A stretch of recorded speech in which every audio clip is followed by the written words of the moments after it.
Hey friends, my name's Aaron Ciotti. Everybody calls me Ciotti. Some of the lights aren't on. Hold on. Yes, low power mode phone. No, not Discord. There we go. And got it.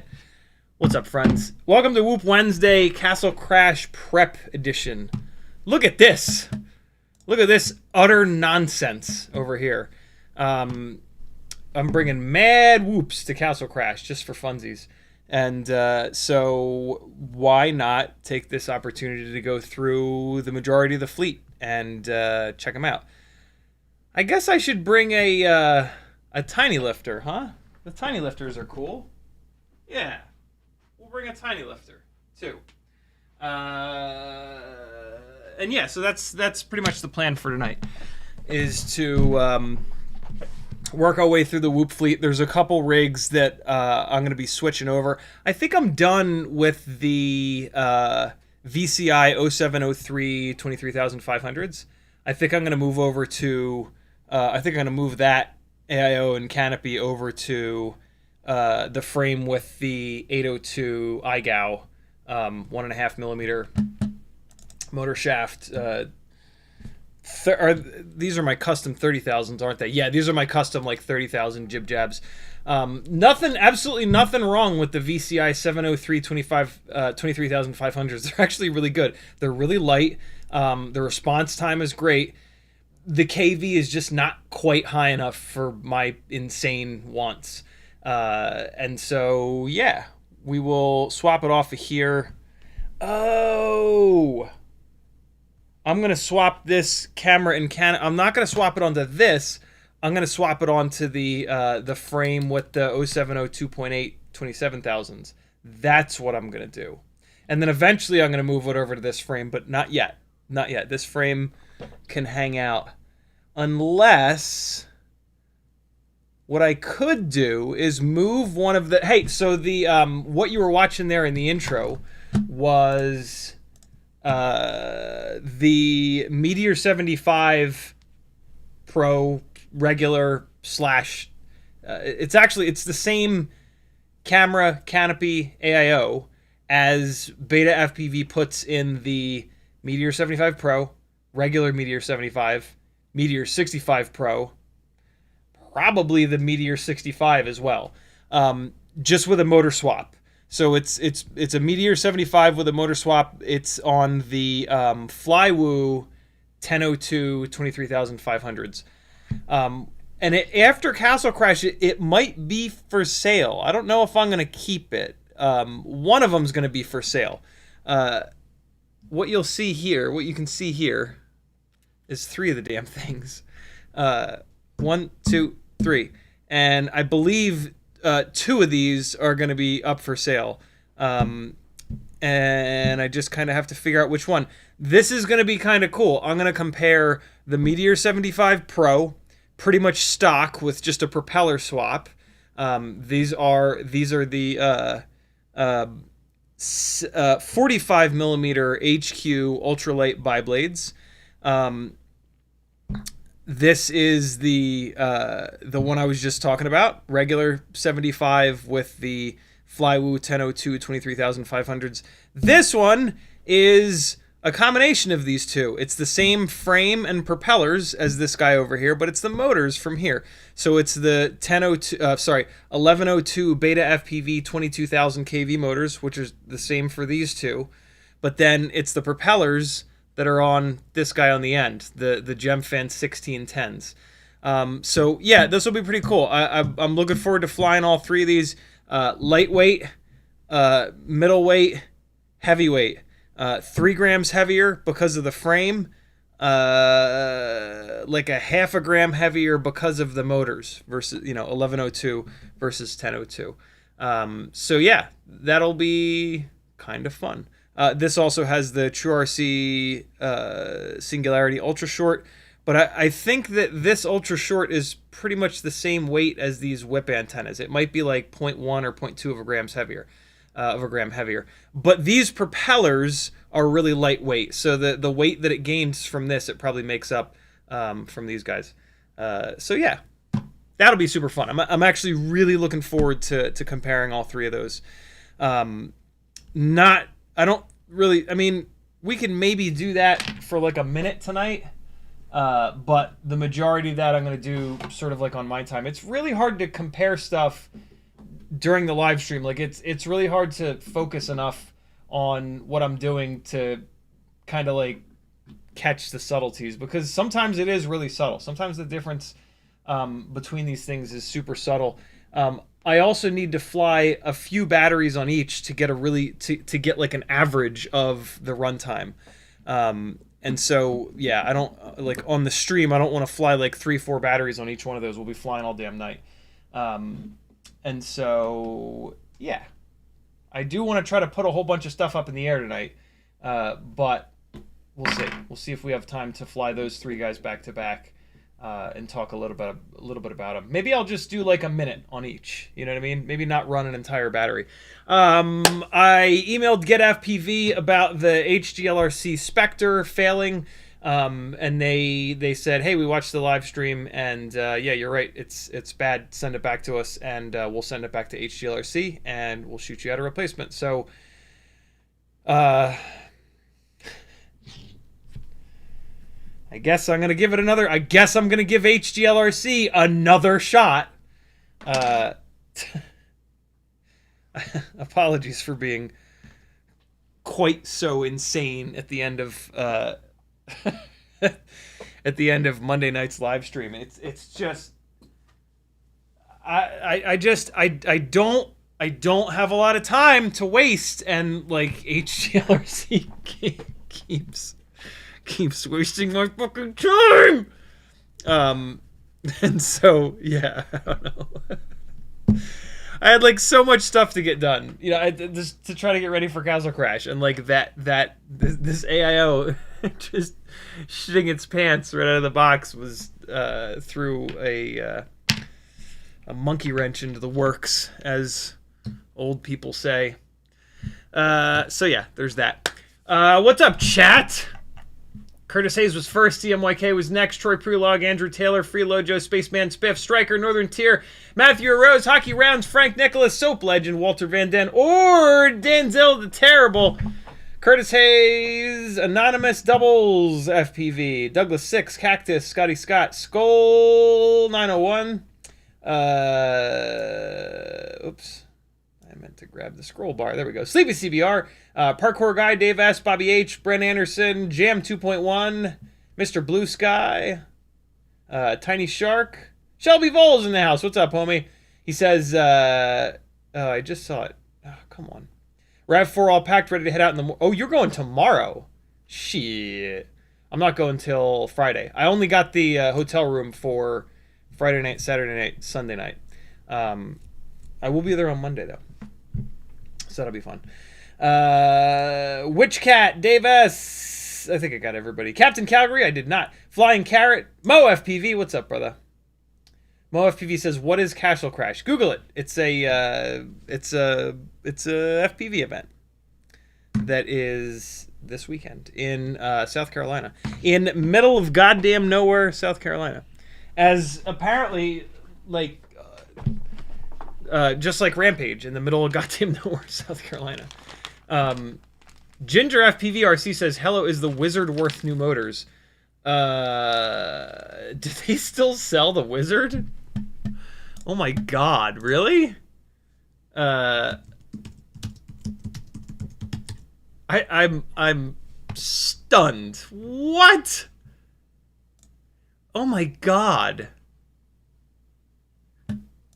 Hold on. No way. Oh my god. How is that oh wow, that's kind of expensive. Jesus. How is that possible? How do they still sell this thing? Wow. Okay. Is the Wizard worth new motors? I never went down the Wizard rabbit hole, so I have no idea whether or not the flight controller, ESC, camera, VTX are worth a shit. The frame is probably not great, but also probably, you know what, it is worth motors, because if you put motors on this thing, someday you're gonna either continue to upgrade it or you're gonna build something from scratch, and you can take the motors off of this and put it onto something else. So yes, it's worth it to change motors. Motors make a huge difference. What motors are on it though? You might not get a big improvement in flight characteristics. Are there no specs at all on it? What the hell? What, really? There's no specs at all on it. Is this real life? Here we go. Oh my god. Why? Where? There we go. Oh boy, 2206 2300 kV motors. Well, so it's set up for 4S. I'm going to assume that it won't take 6S. Let's see. Flight controller, ESC. Input voltage 2 to 6S. No shit. Boy, would I maybe not trust it on 6S though, but it claims to have a 60 amp ESC. I'm kind of tempted to recommend that you not spend any money on it, and you just leave it alone. Look, like here's what could potentially happen. Here's what happened to me. I bought a Baby Hawk, a white Emax Baby Hawk 8 years ago for my first FPV rig. Plastic frame, terrible motors that were meant for like a photography drone, just a heap of shit, right?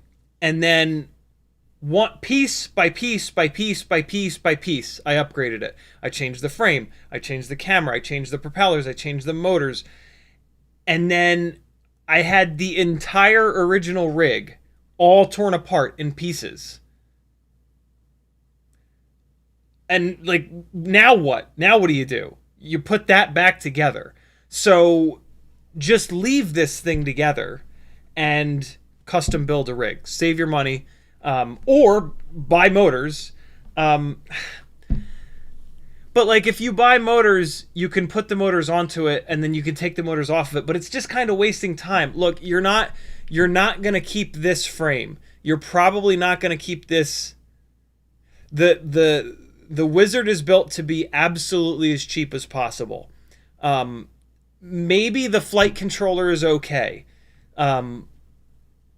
Maybe the ESC is okay, but like, the camera probably sucks. The VTX probably sucks.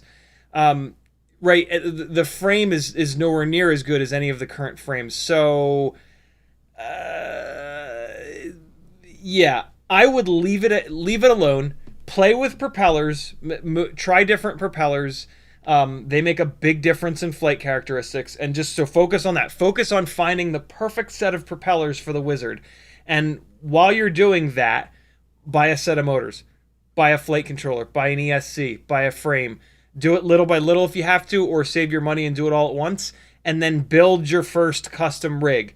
The Wizard stays together, you find the perfect set of props for it, you put that bitch up on the wall, and it's the first 5-inch rig you ever built, and that's awesome. That's what this is for me. I never fly it, but this is the first custom 5-inch build that I ever did. It's awesome that it's there. I love that it sits there and hangs out. Like, once every other year, Witch Cat, just be patient. Once every other year, I'll fly it, and it's awesome because it makes me appreciate every single other rig that I've ever built. And so, yeah, that's going to be my recommendation. Because if you change the motors, then you're going to at some point change the camera. And then at some point you're going to change the antenna. And then at some point you're going to change the VTX. And you're going to go down this goddamn path of changing everything on the rig and then having a pile of the whole thing ripped apart. So there you go. That's my recommendation. And that comes from a place of having done that. CustomFPV is in the chat. What's up, brother? How are you? Look.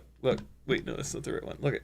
There it is. This is what happens when you send stickers or cool 3D printed things along with packages that come to me. If you guys don't know, CustomFPV is who makes these really, really cool Tiny Whoop cases that are over on Tiny Whoop's website. But if you ask him nicely, and I just messaged him on Instagram and asked him there, he will do custom ones for you, which is really, really cool. These are the double cases, which I really dig. These double cases are perfect for me for bringing like 2 and 2. Here's the other one that he made for me. When you go out to actually fly, like these are the ones that go out to fly, and then these big 4 bastards are good for like kind of storage on your shelf. What I really, to be really honest though, the doubles, what I really like about them are these little pockets here to put your batteries in. This is just perfect. So yeah, it's very, very cool. He makes them in 2 or 4, both 65 and 75, and the quality is just unbelievable. I've never seen layer lines this tight. Like this is 3D printing good enough that like it looks like an actual product, right? Like a lot of times 3D printing is like kind of janky, and it's like yeah, some guy made this. Like you can't imagine it being like being for sale, right? Like sitting on a store shelf. These are nice enough that like I can see them sitting on the store shelf. They're that good. It's really cool. Hey, I learned a 3D printing thing. Speaking of 3D printing that's good enough to sit on store shelves, I'm starting to get I'm starting to get served 3D printing stuff on YouTube because I'm watching things here and there, and the algorithm is like kind of figuring it out. And I came across something cool. It's apparently it's just a setting that you can turn on, but it looks really slick. And of course now I forget what the hell it's called, but it's a setting that when the 3D printer gets to like a flat surface like this, it'll jiggle the print head a little bit. And what it ends up doing is making like this. So this is the print bed surface. This is the textured print bed. What it ends up doing is making the sides look like that same surface. So a lot of the layer lines go away and it just gets like a little bit of a texture to it. Who knows what that's called? The only thing I wonder if the lid would fit as tight. And yeah, I thought that was kind of cool. And now I'm kind of more jazzed up. Fuzzy skin, that's it. Fuzzy. Yep, fuzzy, I think. Hold on, let me check. If I go to history and then I search watch history for fuzzy. Here's my question. Yep. Yeah. This is the video I watched here. Jake Grimm.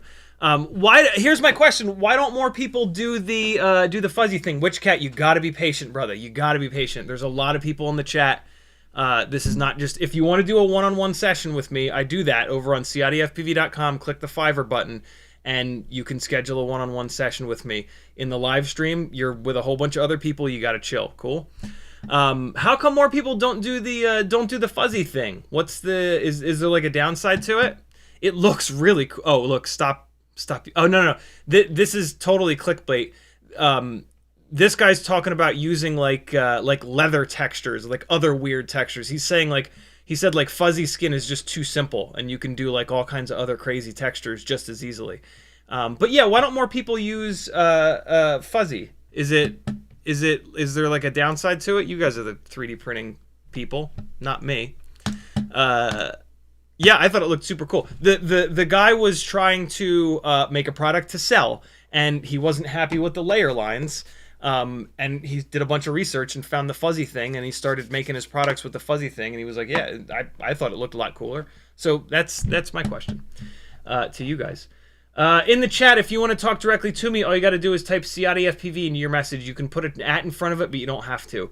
When you do that, it lights up in orange. The other way to get my attention is to do a super chat, and you're also going to be supporting the very difficult job that is being a full-time FPV content creator. So yeah, head on over to CiottiFPV.com is kind of the other. This is a horribly worded string of thoughts. If you go over to CiottiFPV. If you go over to CiottiFPV.com, there's a million other ways that you can support me. Patreon definitely helps me out the most.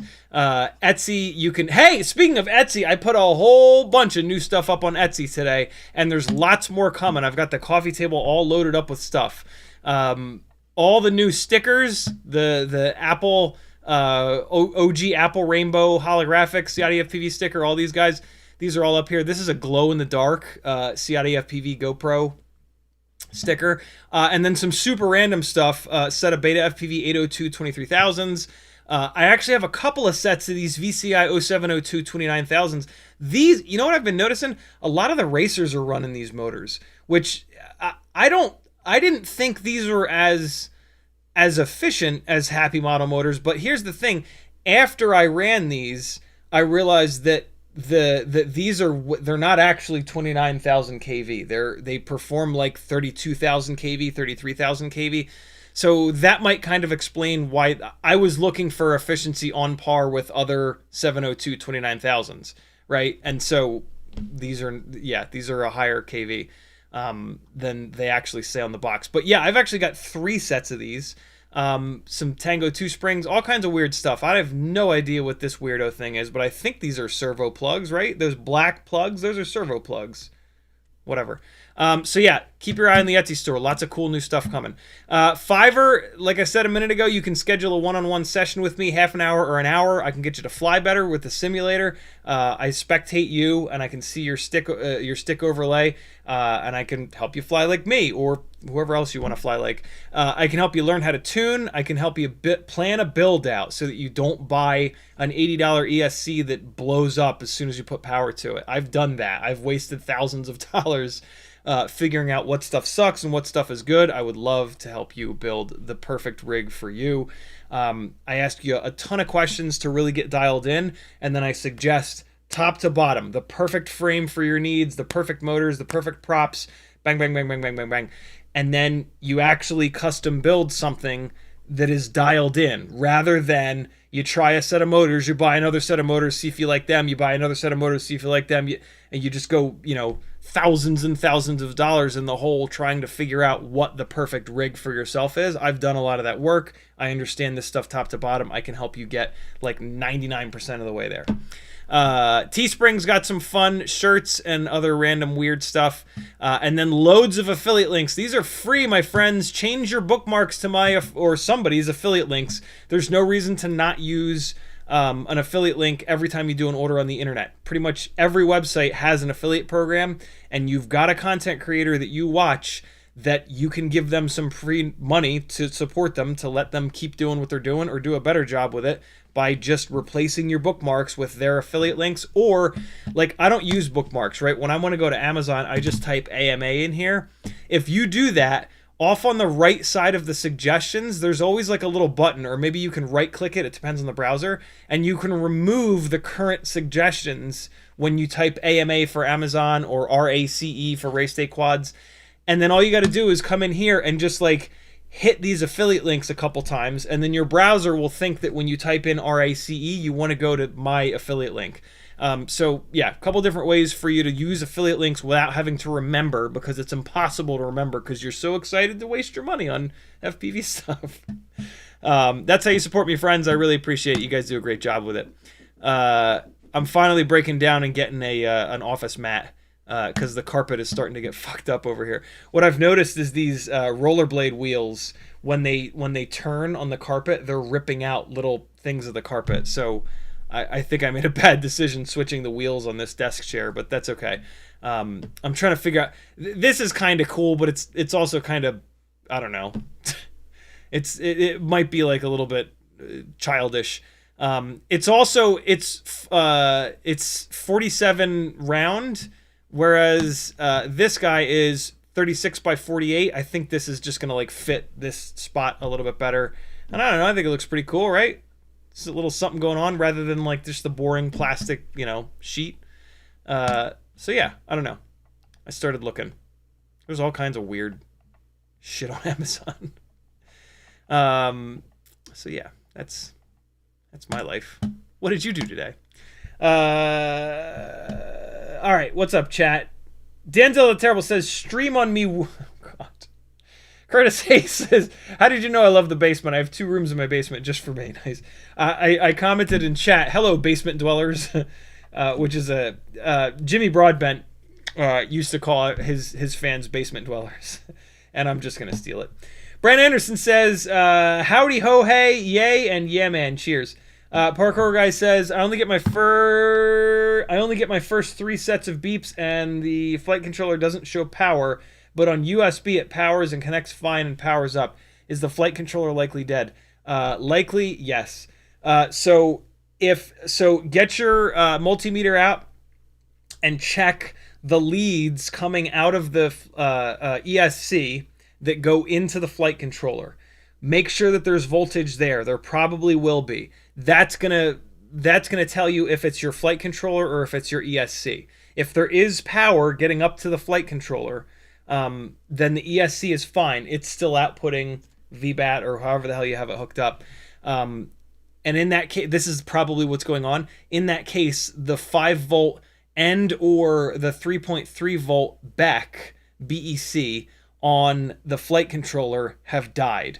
When you plug the flight controller into USB, your computer gives it 5 volts, and that fires the flight controller up. More than likely, when the ESC is sending that power up, the BEC is blown up, so it's not powering it. Technically, what you can do is take some ESCs will have a 5-volt out. If they don't, you can buy a little 5-volt BEC and put that in line. Run it. The existing output from the ESC is probably Vbat. You can run that into this 5-volt BEC, and then it will send 5 volts to any pad on the flight controller, and all of the 5-volt pads are connected. So whichever pad you hook that incoming source of 5 volts up to, it will spread that 5 volts out, and it'll power most things on that flight controller. What it won't power is, like, if the flight controller has an 8-volt output, that won't get power, because that's a separate 8-volt BEC or 9 or 10-volt BEC that's being powered off of the Vbat, right? The other thing that won't work if you do that little trick, the other thing, if your ESC has a 5-volt out, you can just take that 5-volt out and just hook it up to a 5-volt pad on the flight controller, and it'll do the same thing, right? What you will lose is voltage in your OSD. The voltage in your OSD comes from I think it's a shunt resistor that's on the flight controller that's basically hooked up to that 5-volt BEC that relies on that Vbat coming in. No, it's not. It has nothing to do with the 5-volt BEC. There's just a shunt resistor on the flight controller that's fed from Vbat, and that's where it reads the voltage for you. So you will lose that by doing this little runaround. But other than that, it'll work fine. So there are your options. That's a fairly common failure, parkour guy. If you stay in this hobby long enough, this won't be the last time that happens. Can I get a channel? Tag me, but didn't give me a little peace sign. Mr. Blue Sky says, Renaissance Man? What's that in reference to? Testing many things? Denzel the Terrible says, see Witch Cat question 3 above. Question 3. I guess it's this. Would the Air 65 race be the same as the Air 65 Freestyle if you turn the KV down in Betaflight and change the props to the Freestyle ones? Pretty much, yeah. There's going to be a tiny decrease in efficiency, but it's not something that you'll notice. I've tested it.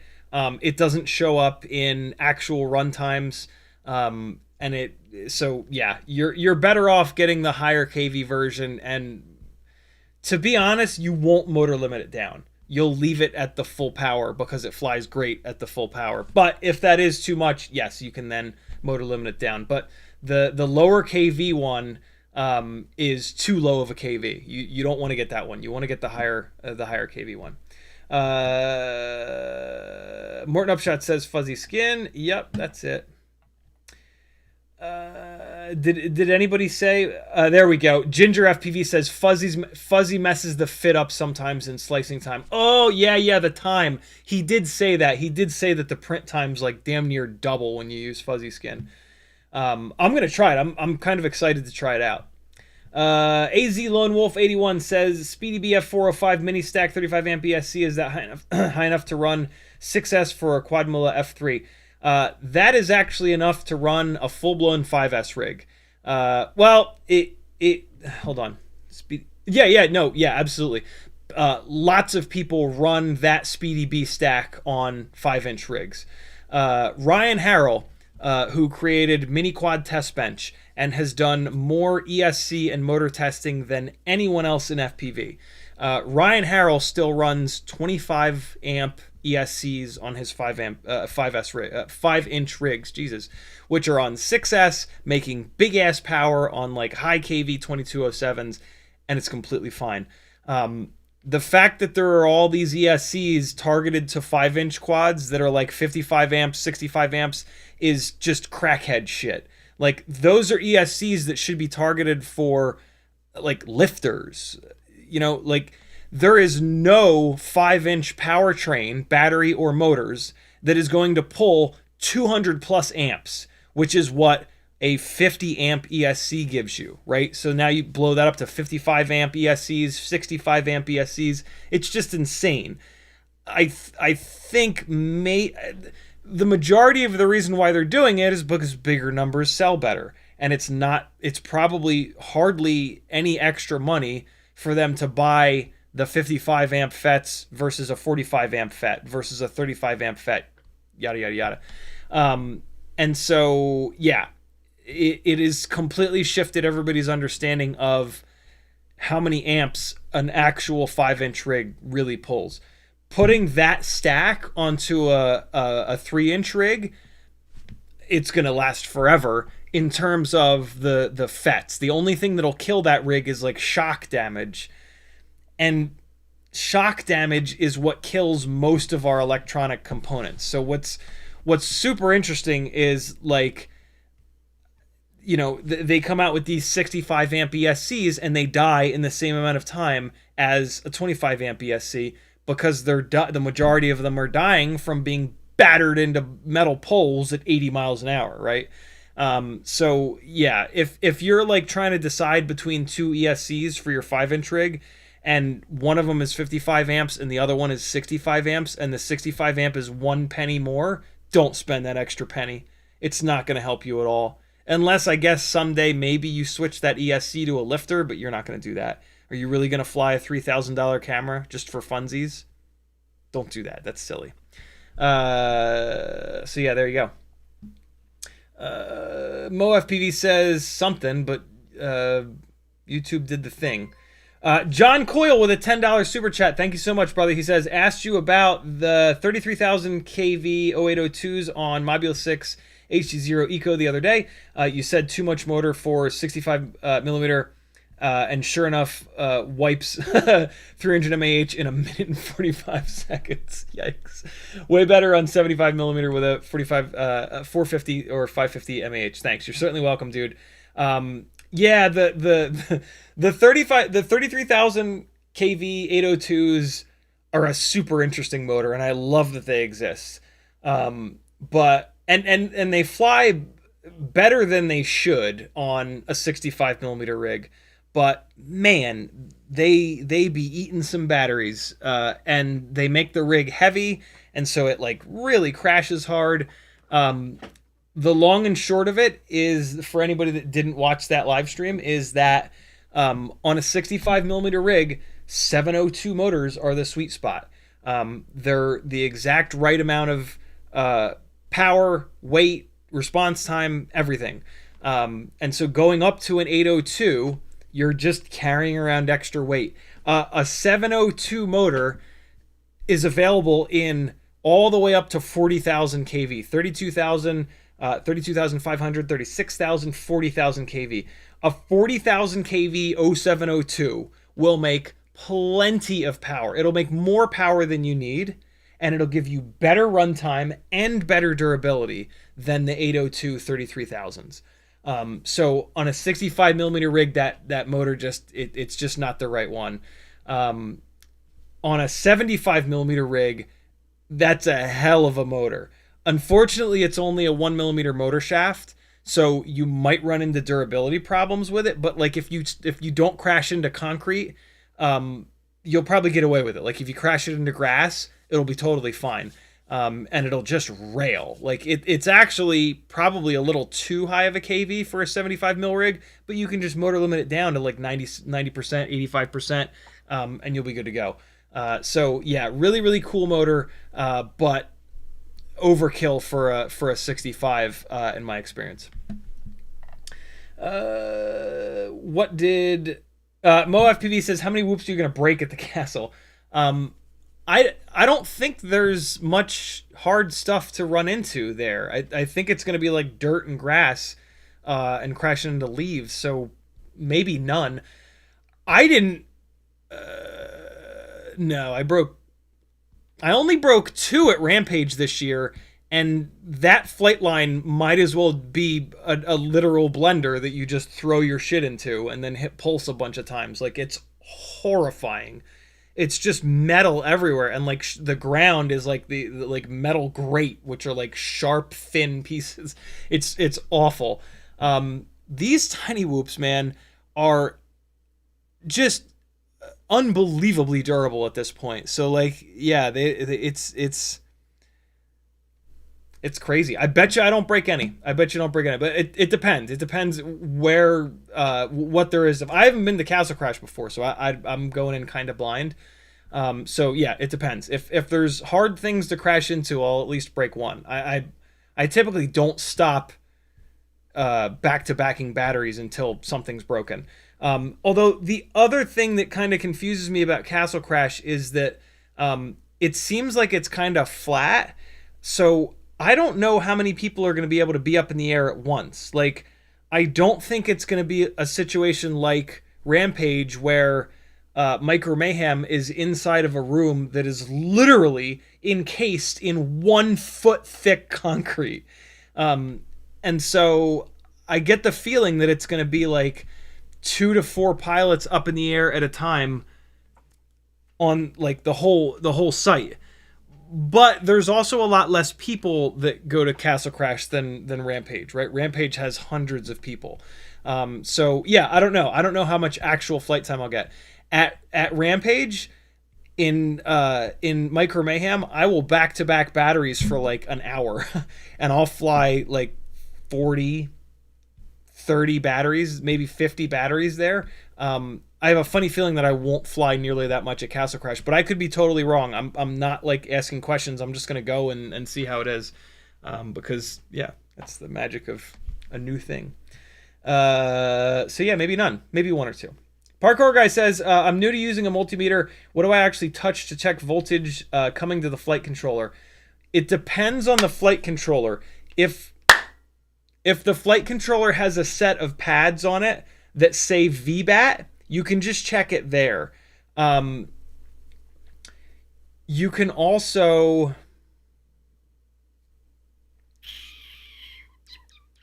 You can depin the cable coming into the flight controller, depin the red and the black, and then you can touch the red multimeter to the red wire, the black to the black. You could do that.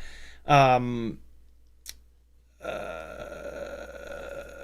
the back, so on the flight controller, there's going to be a big plug header where that ESC to flight controller plug comes into. On the back of that plug header, there are little metal bastards coming off of it. You could figure out which ones are plus and minus, and you could touch those. Just, you got to be really careful doing that, because if you bridge them, it's not good, right? So, yeah. Easiest thing to do is hopefully your flight controller has a set of pads on it that say Vbat, plus and minus. You don't have actually just a Vbat plus pad, or just Vbat and then a ground pad. Red on the Vbat pad, black on the ground pad. If you're not getting voltage on the multimeter there, then yeah, flight controller's blown up. Wait, no, if you're not getting voltage there, sorry, either the flight controller is not passing voltage from the plug header to that Vbat pad. That's probably not the case. Or the ESC could be blown up. Realistically, I'll put it this way. I've never had an ESC blow up in a way that it doesn't pass voltage up through that plug header. It is possible, anything's possible, but I really doubt that that's the case. I can almost guarantee you that the flight controller 5 volt and 3.3 volt BECs have died. But technically, yeah. ESC takes full voltage through the battery pads. It sends it across the board to the plug header. It sends it out of the plug header through the wire up to the flight controller. So just trace that path. Just sit there and stare at it and trace that path. If you have a little 5X loop, use that. If you don't have a 5X loop, for Christ's sakes, go buy one from Amazon. This is one of the most useful tools. You have to have one of these to work on FPV. And there you go. Danzel the Terrible says, couldn't the cables between the flight controller and ESC on Porco Guy's stack be poorly seated? Is it the stack or the AIO? Absolutely. That's why I want them to check at the flight controller. That's really ideal, is that, because if you check for VBAT at the flight controller, you're checking the ESC and the cables that go between the ESC and the flight controller. As you start checking closer to the ESC, you might not catch the actual problem. John C, thank you again for the super chat. Shane and Mindy Hale says, I think we're going to have close to, holy hell, close to 200 people at Castle Crash. Okay, yeah. So if there's going to be 200 people there, unless they've got some way of keeping unless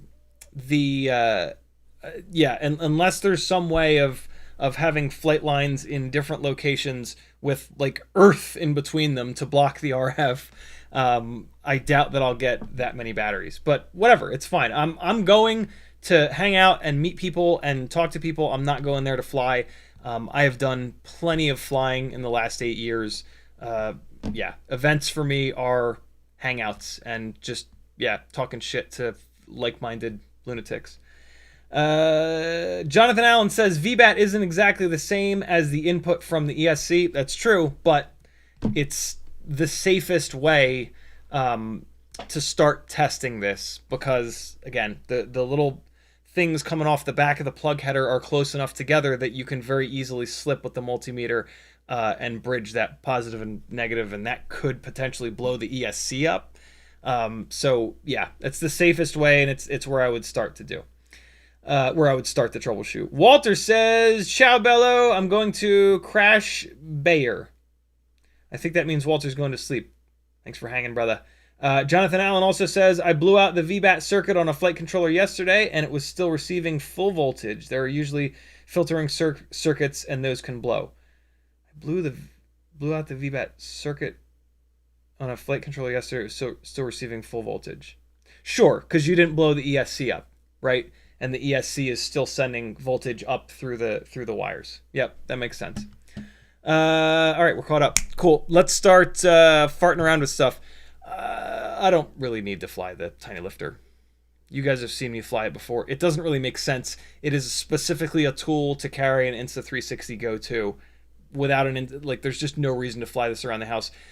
This Cockroach 75 frame is also kind of fragile, so I really try not to fly this unless I'm carrying the Insta360 Go, right? Because why break the frame and need to replace it for getting analog footage from it, you know?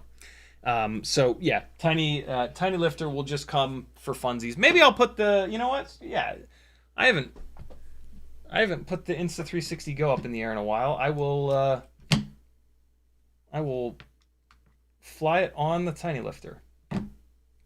That'll be fun. It's such a cool little setup. Like the tiny lifter with the Insta360 Go is, yeah, like I've brought it. My favorite thing to do with it is I've brought it to a couple of gigs with me, and when I have time, when it's not just like a 1 hour like show up, fly, get the hell out of there. When it's like a couple hours, I'll just put this up and just kind of fart around, and like it keeps me busy, it warms me up, but it also gives me an idea of what the RF situation is like, right? This is on a tiny little built-in VTX, not putting out much power with a tiny little antenna, right? And so if I can go, like, where I can go with this, I can easily go with the Cinewhoops. And then I get some cool Insta360 Go footage from it, which is fun for, you know, using for these live streams, maybe making my own edit in like 15 years when I actually get caught up on the multiple terabytes of flight footage sitting on this hard drive.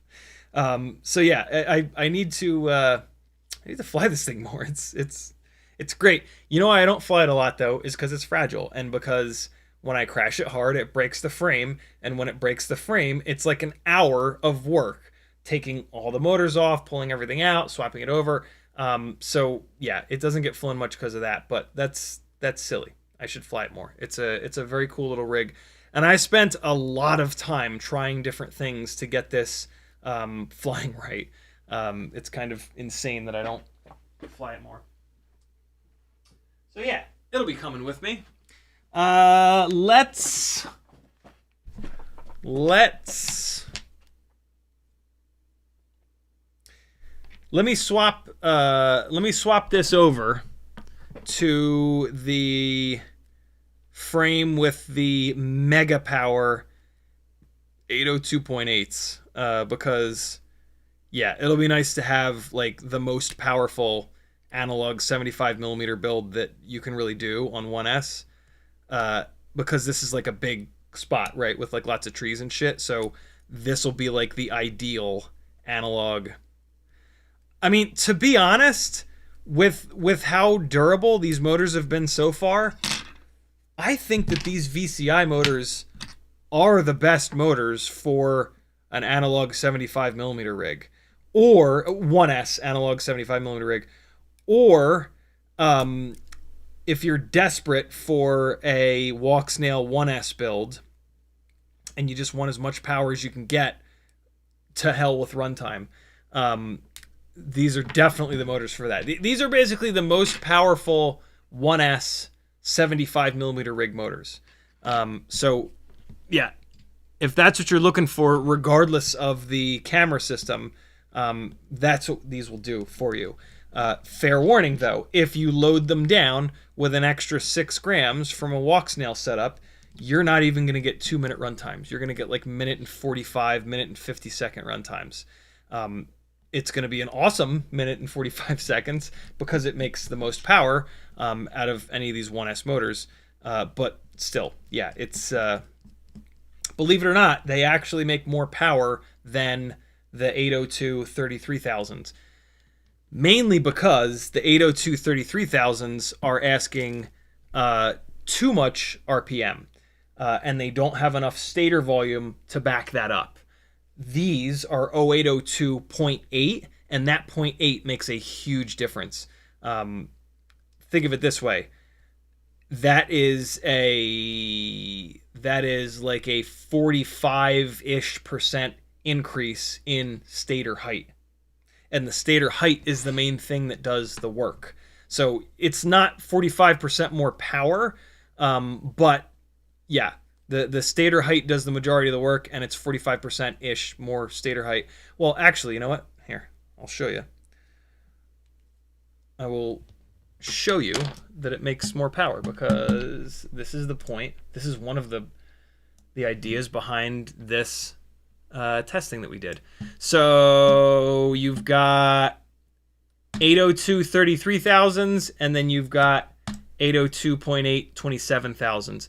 And if you go over here to the 1610 1.6 inch biblade, you can see the 802 33,000s turned 52,000 RPM. The VCIs turned 56,000 RPM. That's a big difference. And that is a loaded test where I'm holding the tiny whoop. Once it's in the air, moving forward, creating some incoming air to ease the burden on the motors, those VCI motors are going to spin up even... you know what? In open air, it might actually benefit the 33,000 kV motors more, but still, I've flown them both. I've back-to-backed walk snail rigs on the VCIs and walk snail rigs on the 802 33,000s, and no questions asked, the VCI motors make more power. It's just the stator size. The additional height on the stator makes a really, really big difference. Now that I say all that, the 33,000 kV motors, they're not better for the walk snail rig, but they might match these VCI motors on an analog rig because it's lighter. What really kills the 802 33,000s on the walk snail build is that it's got that extra 6 grams, so it's really heavy. It has to carry that weight all the time. The 802 motor is significantly smaller, so it's a smaller heat sink. So it's got to carry all this extra weight, and that's going to dump more heat into the motor, and magnets, when they get hot, they don't work as well. And so the 802s really seem to kind of saturate with heat on the walk snail builds. The analog builds being 6 grams lighter, I bet you those 33,000 kV motors don't overheat like that, and they could give these VCIs a run for their money, which sort of makes me want to take the 33,000s off of this 65 rig that I built just for fun, and put them onto here. But I want to continue to durability test these. So the VCI motors are only a 1mm motor shaft. The HappyModel 0802 33,000s, if you're a lunatic, you can buy a second set of Tiny Whoop or HappyModel motors that have 1.5mm motor shafts and take the bells off and put the bells onto the 33,000 kV stator bases, which is what I've done here. And you can have an 0802 33,000 kV motor with a 1.5mm motor shaft.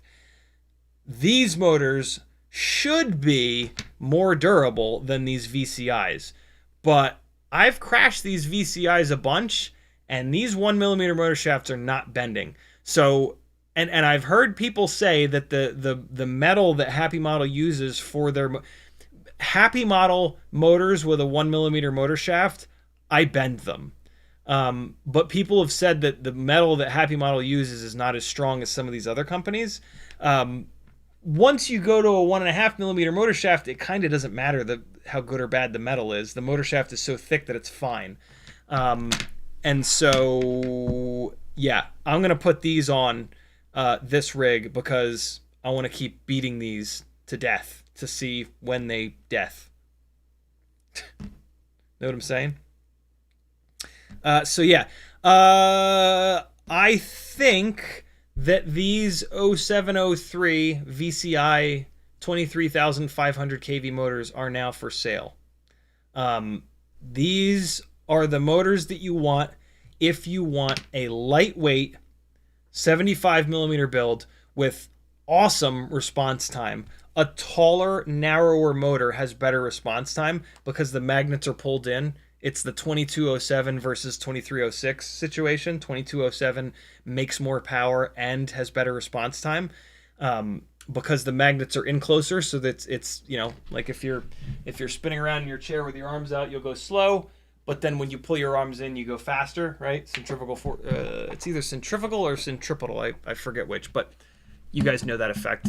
And so yeah, if you want to do like an analog lightweight 75 bi-blades, these are great. You guys have seen me fly these a bunch. I'm totally happy with them. But I've got too many different setups and I need to pare things down. So yeah, these are for sale. Message me if you want them, and they could be yours. I've tested them a bunch. And yeah, the motor shafts won't bend. Although the 703s, I've made it a point not to crash a ton.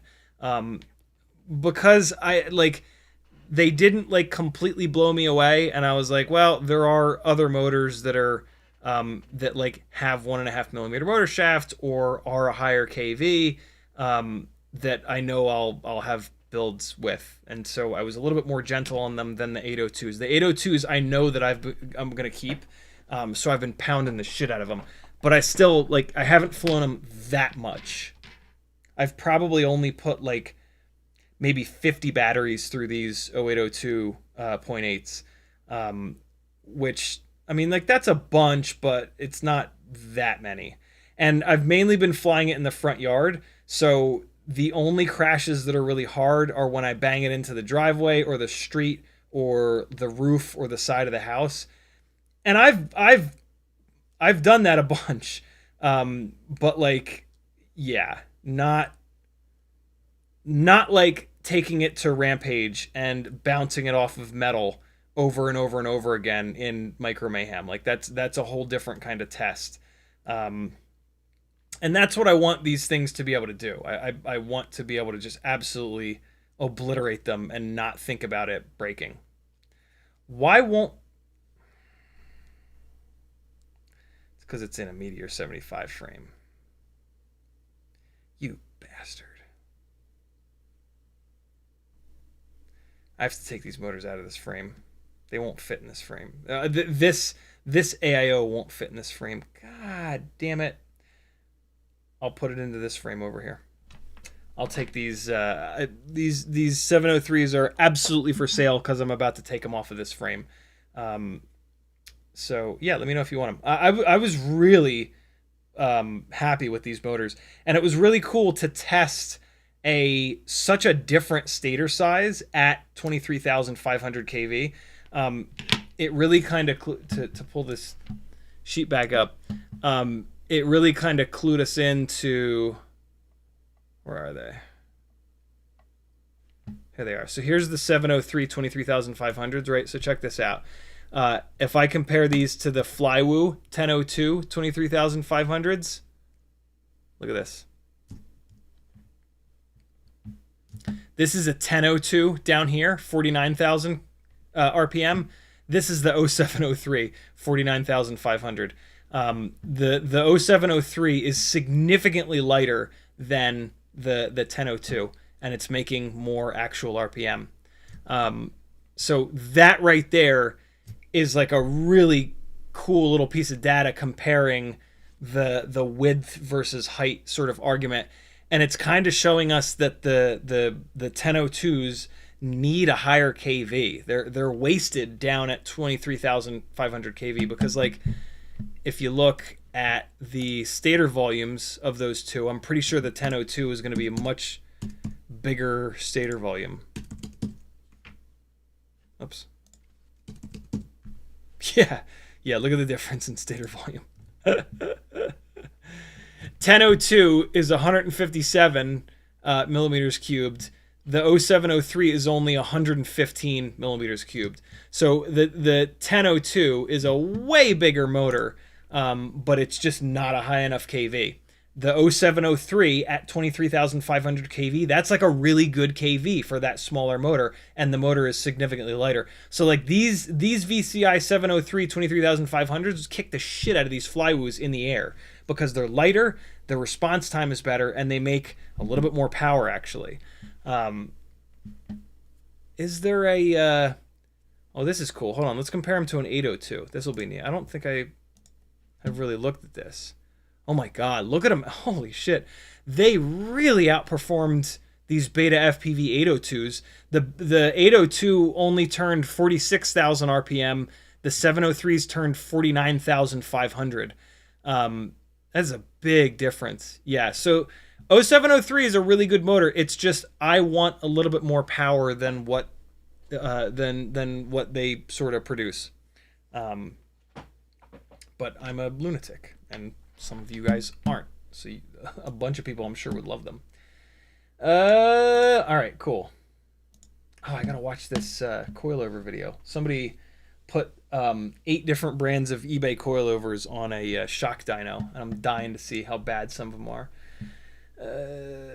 Jonathan Allen says, and we got that. Parkour Guy says it does have Vbat, which is nice. Also, I get perfect motor beeps and power there, and my LED race wires light up. Yeah, that's all driven by the ESC. No power to the VTX or receiver. Yep, because those rely on the 5-volt back on the flight controller. And this was after a shock hit. I'm pretty sure it's the flight controller. It certainly sounds like it. I would say like 99.5% sure that the 5-volt back on the flight controller shit the bed. So yeah, you can kind of bodge it and keep flying it without voltage in your OSD, or you can just replace the damn thing. SOS Death Valley says, so what's a good setup for walk snail build? A lot of us do HD. Man, I've talked about that an awful lot over the last like 6 months. Really, it's 2S. 2S is really where a 75 millimeter walk snail build shines. I've not been all that happy with any of the 1S setups. Neither has Gruss, Tyler from Rotor Riot, and he's had like T-Motor make 'em custom KVs of 1002s and shit, and he's not been able to find a 1S setup that gets half decent runtime but also has enough power for like freestyle. Basically, if you build a 1S walk snail rig, it is a little tiny Cinewoop, and there's nothing wrong with that. It's actually fun to fly if that's what your mindset is. If your mindset is, I want a freestyle ripper that flies like my analog tiny whoops, it's not that. but it's got like this amazing walk snail video quality. So yeah, it's fun to fly around as a Cinewhoop. Take it to the mall, take it to Target, take it to Walmart, whatever, and you can rip around the store, and nobody's gonna care because it's a little kid's toy. And you can get 1080-60 off of the built-in DVR. So yeah, basically the three best motors are going to be the VCI 0802.8s. They're going to give you the most power but the least runtime. The RCinpower 1002 22,000s are going to give you the most runtime but the least power.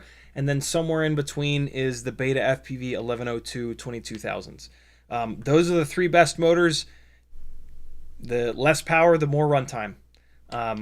And I did all that testing on 450 mAh batteries to try to keep the weight down, because it's, you know, extra 6 grams of walk snail kind of sucks.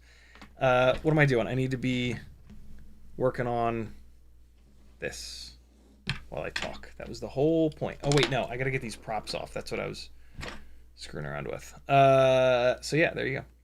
Steady Eddie says, Castle Crash prep almost complete, hitting the road at, Jesus, 5:30 a.m. That is rad. You are a much earlier riser than I am. I'll be just going to sleep by that time. I have Apple of Whoops on my bench, getting the final touches right now as well. I'm trying to think of what the spelling correction was. A lot, maybe? Did it correct a lot to Apple? That's weird. Curtis Hayes says, can a quad wall ride better with air mode and anti-gravity turned off? No.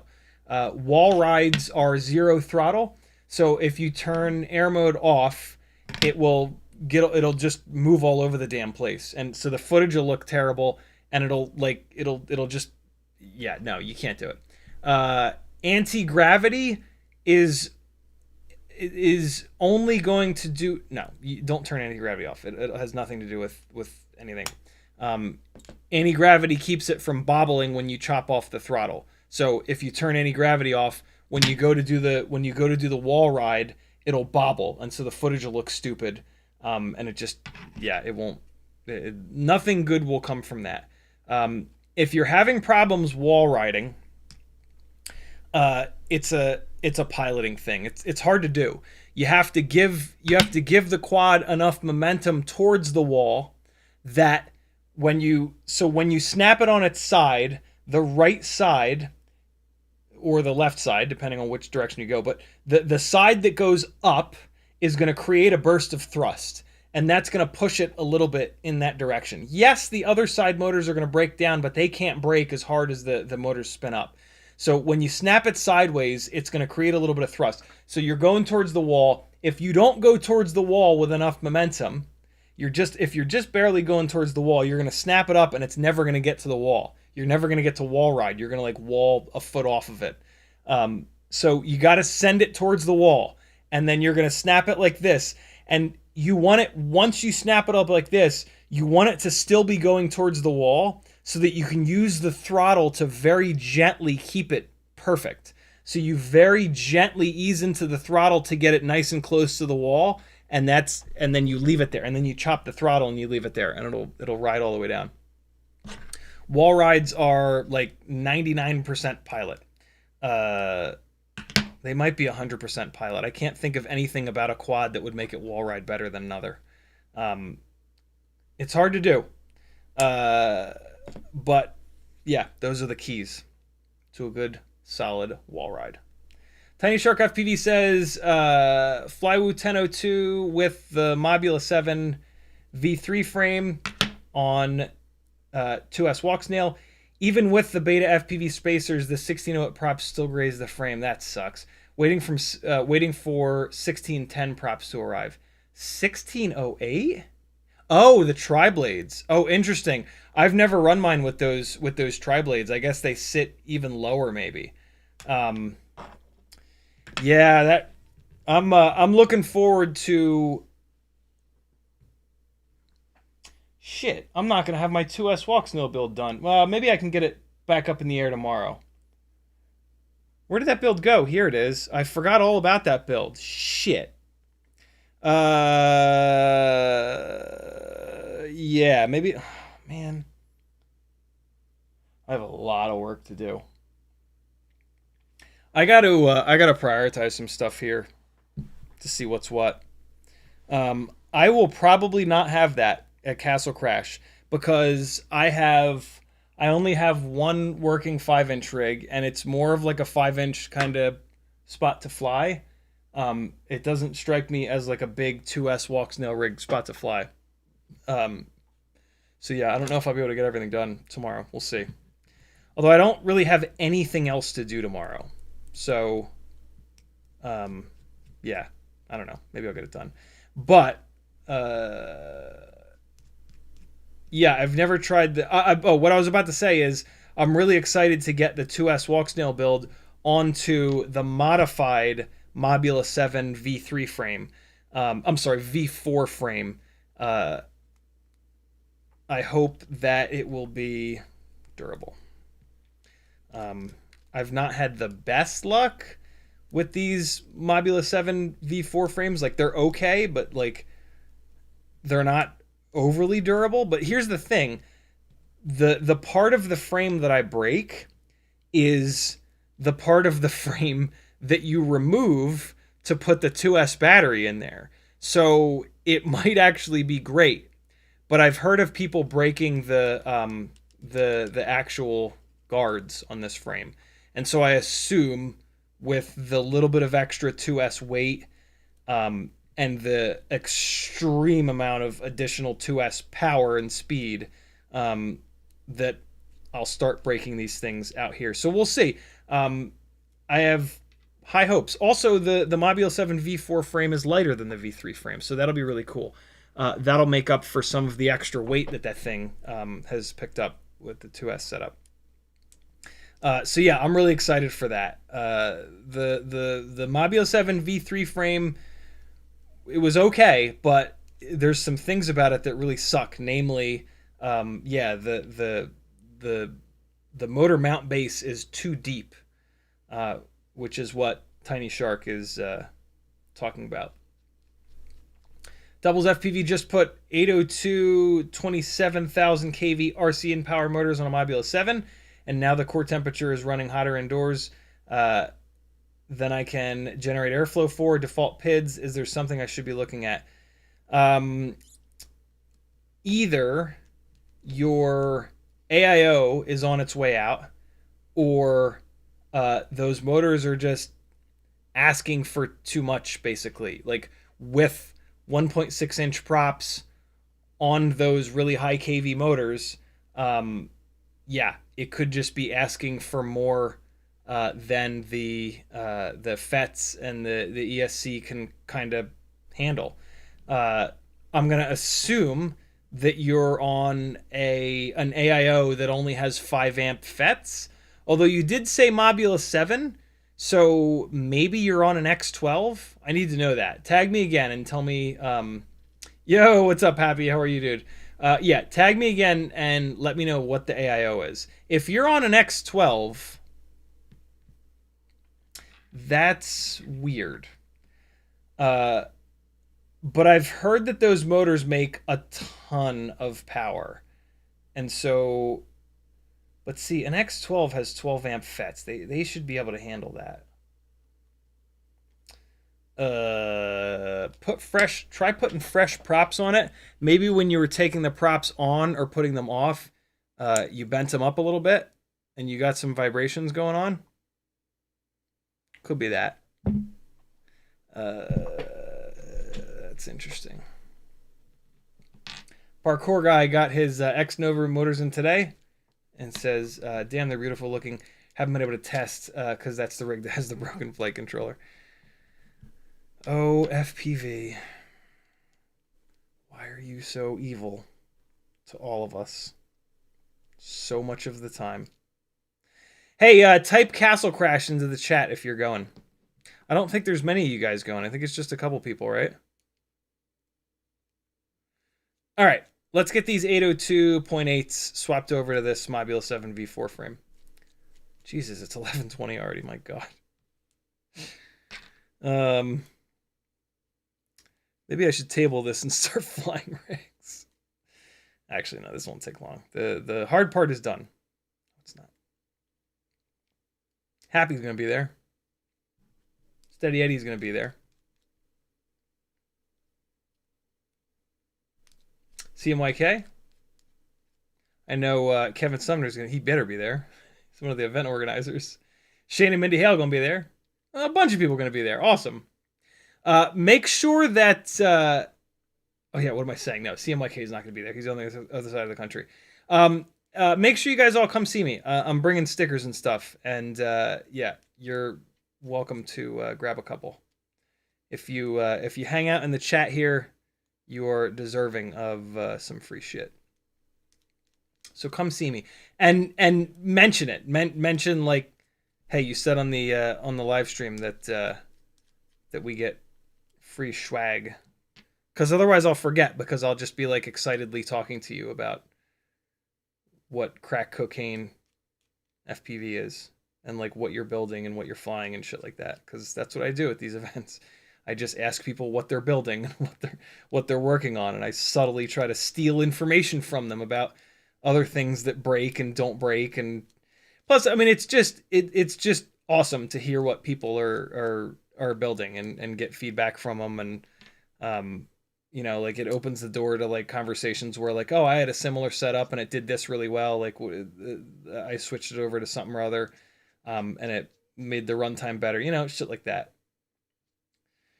All right, Meteor 75 airframe being put aside. Mobula 1, 2, 3, 4, 5, 6, 7 frame going on. We're going props in. So wait, no, here we go. Props in. There it is. 1B67 4H says, get in there. That's not what he says. He says, what would be your ideal new stack for the Grinderino? I have a really hard time not just suggesting the Speedy Bee stack, especially for micros, because it's cheap. For me, it doesn't make a whole lot of sense to put like $100+ worth of stack into a 3-inch rig. It's just, you know, like one of the great things about micros is that they're less expensive than 5-inch rigs. So like forever, I've been trying to find the cheapest possible half decent electronics for 3-inch rigs for a long time, and to this day, I toy with the idea of starting another channel called Budget FPV. Frankly, I can't believe that it doesn't exist. And if one of you fuckers do it before me, I'm gonna kind of be pissed. But yeah, that's one of the things for me. And that Speedy Bee stack is just so cheap, and it works. People use it on 5-inch rigs and it doesn't blow up, and that's insane. And that means it'll be super reliable on a 3-inch rig. Like, you'll never have to worry about the ESC blowing up from asking too much or feeding it too much power. Unless like you plug a fucking 8S battery in or something stupid like that, right? So yeah, it's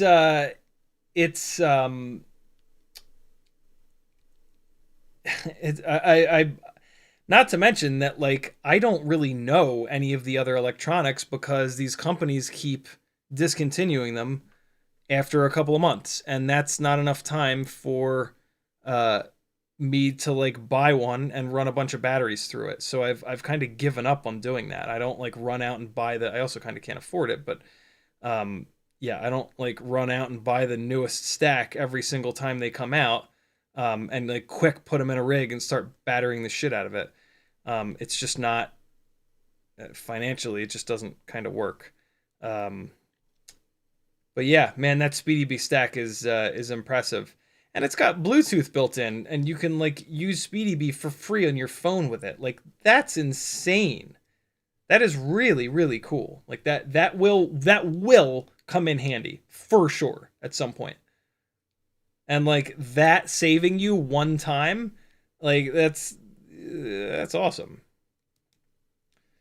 So yeah, I don't know, man. That stack is just so cheap. And I've kind of only really heard people say that it's great. I don't think I've ever heard somebody say that it sucks and it blew up 14 times in the first 5 minutes that they tried it. Teleport FPV says, I borrowed your mantra for the comments section here the other day. The don't be a dick. It works wonders. Thanks for the cool pins. Teleport is... Are you saying that you were gonna be a dick in the comments but then you decided not to and you just didn't leave a comment? Or you... My favorite thing is to type a comment out and then delete it. I've gotten pretty good at, before I post anything, just kind of thinking to myself, like, am I being a dick? And if I am, I just delete it, and that's that. Because like occasionally I'll watch something on YouTube and for whatever reason, like the person will piss me off and I'll start like just writing something mean for no reason. And I've gotten to the point where I will, I cannot remember the last time that I actually posted anything mean. It's just, yeah, there's just no reason for it. It's just like, let that person live and you live and it's okay. Nothing good comes from you shitting on someone. They're not gonna like, yeah, just nothing good. Nothing good comes from it. Leave positive comments or leave no comments at all. Didn't your mama ever teach you if you didn't have anything nice to say, don't say nothing at all? That's the mantra right there, baby. Although I like Will Wheaton's version of don't be a dick. Because don't be a dick you can apply to all parts of life, which is also very important. In all aspects of life, just don't be a dick. There's just no reason for it. Like, even when someone deserves it, it's not going to help.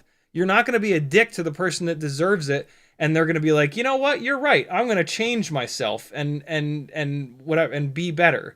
No, they're going to get defensive and they're going to tell you to fuck off. And a lot of times it's going to like backfire because they're going to be like, no, I'm going to be twice as mean to twice as many people. So yeah. Resist the urge. Boy, is the urge strong sometimes, though. Oh my God, is it strong. People be tripping. These motherfuckers be tripping. Bitches be tripping. I'm tempted to put longer screws in this, but it'll be fine. I'm the other way that I've broken one of these Mobula 7 V4 frames is by ripping out one of the posts that the canopy screws into. But I was running a old school newbie drone canopy, which only mounts to the front and the sides. And so every time you collide with something with the camera, it just puts all the weight into that front post. So that front post had every right in the world to rip off of that frame. I've never run that canopy again, and I've never run into that issue again. And I don't think I ever will. So yeah, there's that. So that's something that actually, now that I think about it, that's something that kind of worries me about this lightweight Mobula 6 canopy with the ass cut off, because it could have that same problem. But I digress. Do I? Do I really digress? Parkour Guy says, broke the USB port off my big Speedy Bee stack. The app makes it still usable. Oh my God, that's true. I've only broken one USB port off, but like when that happens, it's game over. You're done. Unless it has Speedy Bee on board. My God, that is true, dude. That is awesome. That must have been a funny, like, fuck, wait, I'm good kind of moment. Because I think you can do pretty much everything through the app. You might not be able to update. Can you update the firmware through the app? I bet you can't. If you can update Betaflight through there, I bet you can't update BlueJay through there. Maybe, though. You never know. All right, here we go. This guy is ready. Ready for bashings. Although, you know what?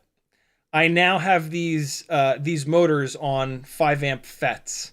And as we found out a little bit ago, 5 amp FETs aren't quite enough for these 0802.8s. So this thing is going to be a little bit down on power. This will kind of be cool though, because we'll be able to compare. I'll fly this around a bunch on these on this 2G4 with the 5 amp FETs. We'll take a look at like what the max RPM it pulls in the air is, and then when the new Spectre 10 amp AIO comes, I'll swap it over and we'll see if we get a higher RPM. So this will, I mean, we've already tested that, but you guys know I absolutely love retesting stuff, so that'll be kind of cool to basically confirm that suspicion. Denzel says, can't Betaflight connect through Bluetooth? It should if it doesn't. You know, I don't know. I don't know how that works. Can you connect? Can you connect to the Speedy Bee flight controller from your desktop? I assumed you could only connect to it through your phone because there's a Speedy Bee app on the phone. But I don't know. I've not spent much time with Speedy Bee. I've had a little Speedy Bee, I don't know what to call it, dongle. It's USB on one side and 4S on the other side because you got to give it power. And so you plug it into the USB port on your flight controller, and then you plug voltage into the Speedy Bee dongle thing, and you launch the app on your phone, and there it is. I've only used it once. I was on a gig actually. It was actually in Los Cabos, I think. Yeah, it might have been when I was in Mexico on that gig. It was because it's when I was troubleshooting this rig, actually the high speed rig, because the gyro was acting up, and yeah, it came in super handy. All right, there it be. The motors are probably spinning the wrong direction, so let's get that fixed, and then I'm gonna fly a battery on this in the house, which is just an awful idea, but we're gonna do it anyway. Because what's the worst that could happen? What a dumb thing to say out loud. It's for the content, though, man. It's for the content. I do it for the content. God, I hate YouTube. Motor 1 is correct. Motor 2 is correct. Motor 4 is correct. Motor 3 is also correct. Happy days are here at last. I'll bet you the PID. Yeah, the PID tune is absolutely railed on this because of the lower KV motors. So we're just going to back this off a touch. I don't need this to be quite as high. And we'll leave everything else alone. That'll be fine. All right, let's give it a shot. See how it be. Parkour guy says, you can update Betaflight, but only Betaflight. Man, that's really impressive that you can update Betaflight. That's wild. Good for them, man. Speedy Bee making moves, yo. Oh, come on. Get in there. We're going to fly one of the newer 450s. Since this is a power-hungry hippo. Okay, I got to get other things ready to fly, right? That's how it works, isn't it? Get the batteries off. And there we go. All right. That and that. You get out of the way. LEDs. You get over there. Okay, cool. I'm going to run my OG Fat Sharks. because I love them so much. Here we go, friends. This is just a... I mean, what this really is an old school Mobula 6 moved over into a Mobula 7. Yeah, so this is an OG Mobula 6 moved over into a Mobula 7 V4 frame with 802.8 mega chaos motors. Peak chaos motors. And it is on ELRS 3.0. I'm going to switch modules. With the new HQ 1.6 inch ultralight biblades.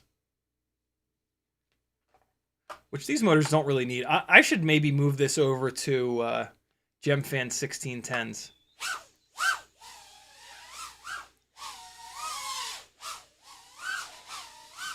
My God. Oh boy. Oh no. I'm bringing the balsa plane with me to chase it there. I'm bringing the balsa plane. Oh no. Oh boy. I forgot this was the problem with these motors on the 2G4. Yeah, okay. That was a total waste of time.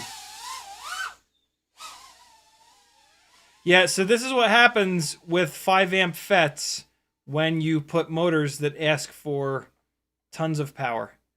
They just overheat. This is what somebody was talking about with the RCinpower motors. This is what they're doing. The core temperature is just sitting up here. And like you'll see the core temperature go down when I relax and don't fly hard, but then as soon as I start pushing hard, you're going to see it go back up. There's quite a bit of a delay on it. Keep that in mind. Although now it's coming down nice. That's weird.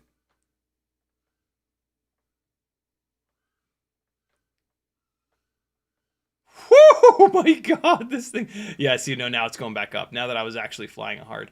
So yeah, that's kind of how you can tell.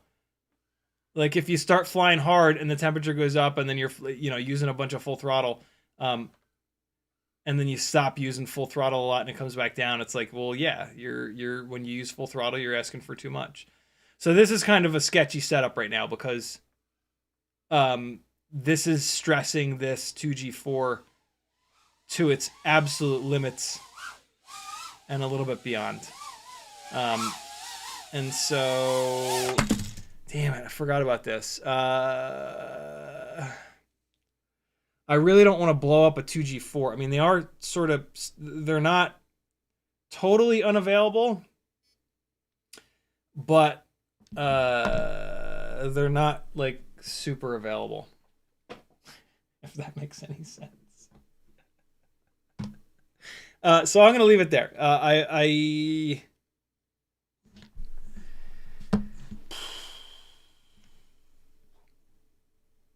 Tough life, Teddy. You've got a tough life over there, my man.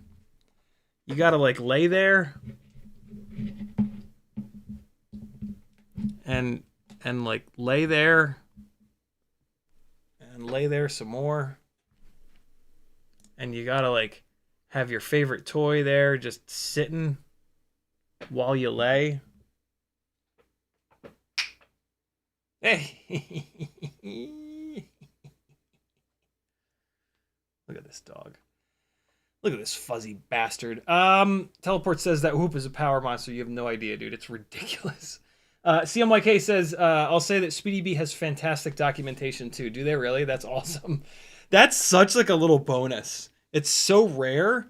But man, it's so nice when that just kind of happens for us. Shit, man. I forgot all about the overheating thing. I'm gonna take it out of here. Ugh, God, is that annoying.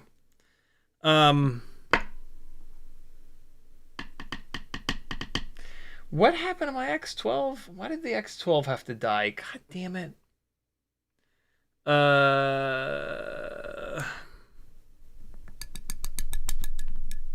Yeah, no, I'm going to take it out of here. I'm going to put this into another 75mm frame. maybe the one with the 802 30,000s. That's what I'll do. Those still make good power, but not like world-ending power. And so, yeah, I'm going to leave these motors here for the time being, and I'm just going to pull this canopy and camera and just drop it into another frame. That takes like very little time. What's really annoying is when that new when the replacement HDLRC Spectre comes, I kind of want to take these motors back off of this frame and put them back onto the Meteor 75 Air frame because it's a gram lighter. But maybe I won't do that yet. I also had to modified that. I forgot to show you guys this. I modified that frame a bunch to get that Spectre AIO to fit in the Meteor 75 airframe. I spent some time with the Dremel, and that's so yeah. When that Spectre comes back, I'll just run it on this frame. This frame being the since you can't see me, since it's all about the dog right now. The Mobile 7 V4 frame. I'll just run it in there to make sure that it's good, and then at some point I'll swap over. Tiny Shark says, how much do you motor limit down your 1002 19,000 kV motors on your 2S walk snail builds? I think I'm at like 80%, but you should do like 70% first and just see how you like it. That's probably going to be enough power. I was making a lot of power on mine. Why do I have... Oh, no, there we go. That's why. I was going to say, why do I have just one extra rubber grommet? It's because it fell off of this. And the other extra one is right here. There it is. All right, hold on. Let me grab one of those other frames. It's just sitting right back here.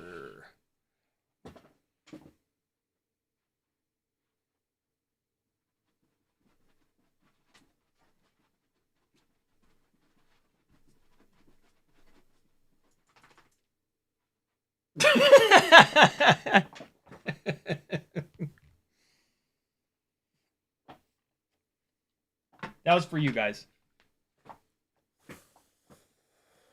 Hang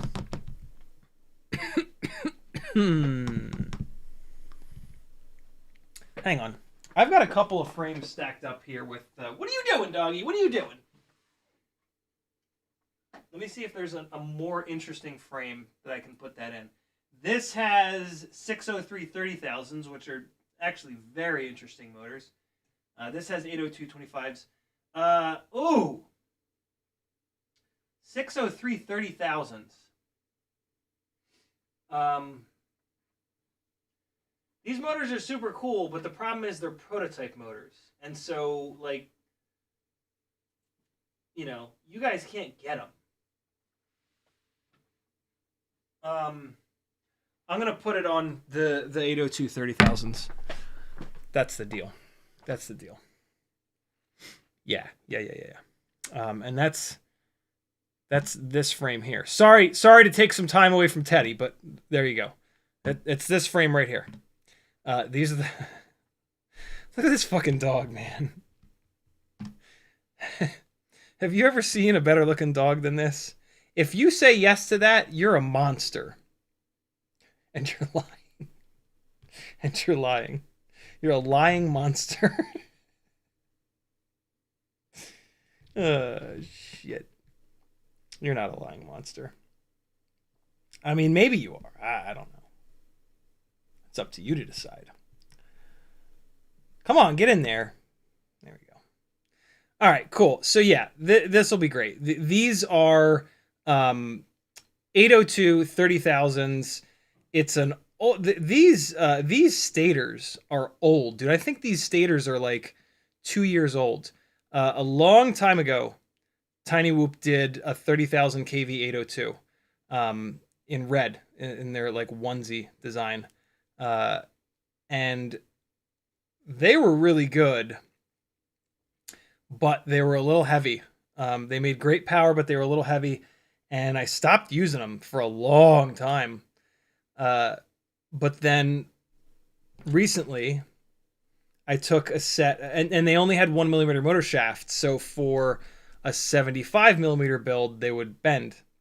And then, yeah, a few months ago, I took the bells off, and then I took a fresh-ish set of purple iGal bells, and I put those on to the stator. So it's actually really cool because the stator base is red, and then the bell is purple. So it's like this old school CiottiFPV logo motor. And they're great. They're really, really good.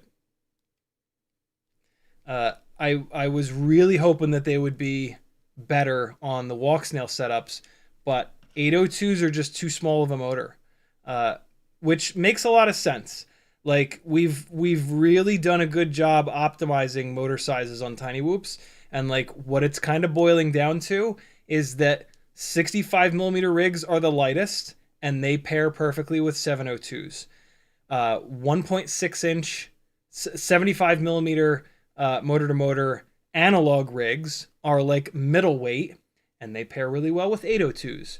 Walk snail and HD0 builds are fat bastards, and we're still trying to figure the motors out. 1002s work really well. 803s kind of work, but the runtime's a little low.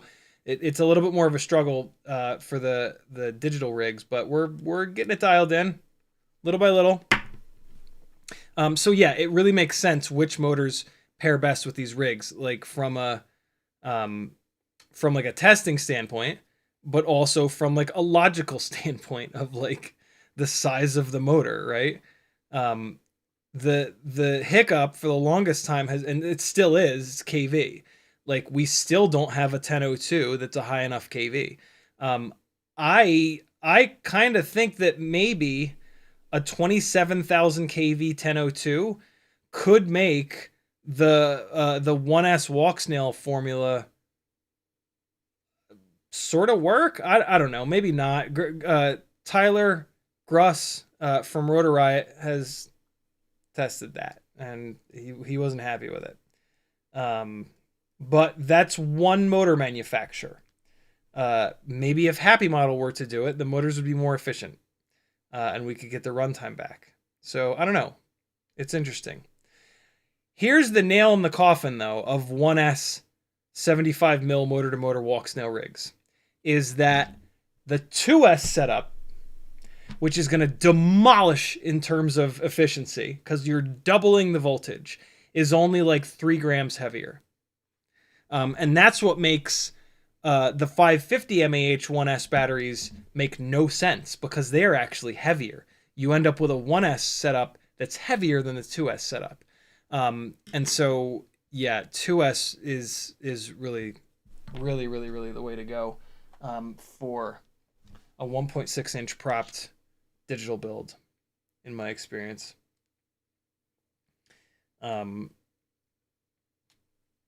Only with the Tiny Whoop 2S 300 mAh battery, though. That's the only battery that's light enough. Tiny Shark FPV with 500, a super chat with 500. I have absolutely no idea what that logo is. I need to know, though. I'm dropping it into Google. What is that? That is a Philippine peso. Thank you, brother. He says, thank you for answering our questions. You're certainly welcome, my friend. Thank you for asking good questions that deserve to be answered. All right, here we go with this guy. So I'm gonna, I figure I'm gonna show you. I'm also gonna test to make sure that this AIO is not on its way out. Motor 1 is correct. Motor 2 is correct. Motor 3 is correct. Motor 4 is correct. Man, so a while ago, I figured out that HappyModel motors have a little, I've always known this, but I realized which direction the little red dot makes the motor spin. And I've been putting on all of my frames recently the red dot, the motors with the red dot on the connector on motors 1 and 4. And what's really cool is now when I swap these canopies, I don't have to change the prop direction, so I can hot swap a little bit quicker. It doesn't save a lot of time, right? But it saves a little bit of time. And like when I'm testing this stuff, I really try to reduce the amount of time between flying one setup and then flying the second setup that I'm testing. It really does matter. And so, yeah, that's pretty awesome that is kind of worked out like that. Okay, so this is the exact same rig, but now on 802 30,000 kV motors. And I'll bet you that I no longer get that core temperature warning. And what's really interesting about that is that this is a higher kV motor, right? This is a 30,000 kV motor. It just had a 28 or 27,000 kV motor. What the hell is it? It just had a 27,000 kV motor on it, but the 27,000 kV motor is a much bigger stator, and the much bigger stator will ask and receive more power. And that was too much. So let's see. Let's see if we get a core temperature warning with this. We shouldn't.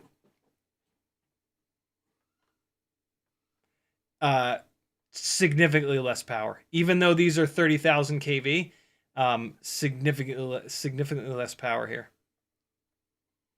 Yep, see? No ESC temperature warning. Isn't that cool? Oh God! Wow, how the hell did I save that? Jeez. I can't believe I center punched that tiny little rod on the... Oh yeah, a lot less power. Also, this is why I keep recommending the iGao 802 27,000 kV motors. Those 0803s make way more power, and they're only 27,000 kV. So this 30,000... I mean, you know, hand building this 30,000 kV 802 is ridiculous out of two sets of motors, right? Anyway, but still, it's for an 802, you don't get much, if anything, by going beyond 27,000 kV. Do you get a little bit? Yes, you do get a tiny little bit more power going up to 30,000, and then you get a little tiny bit more up at 33,000. But it is not much. It is not much at all.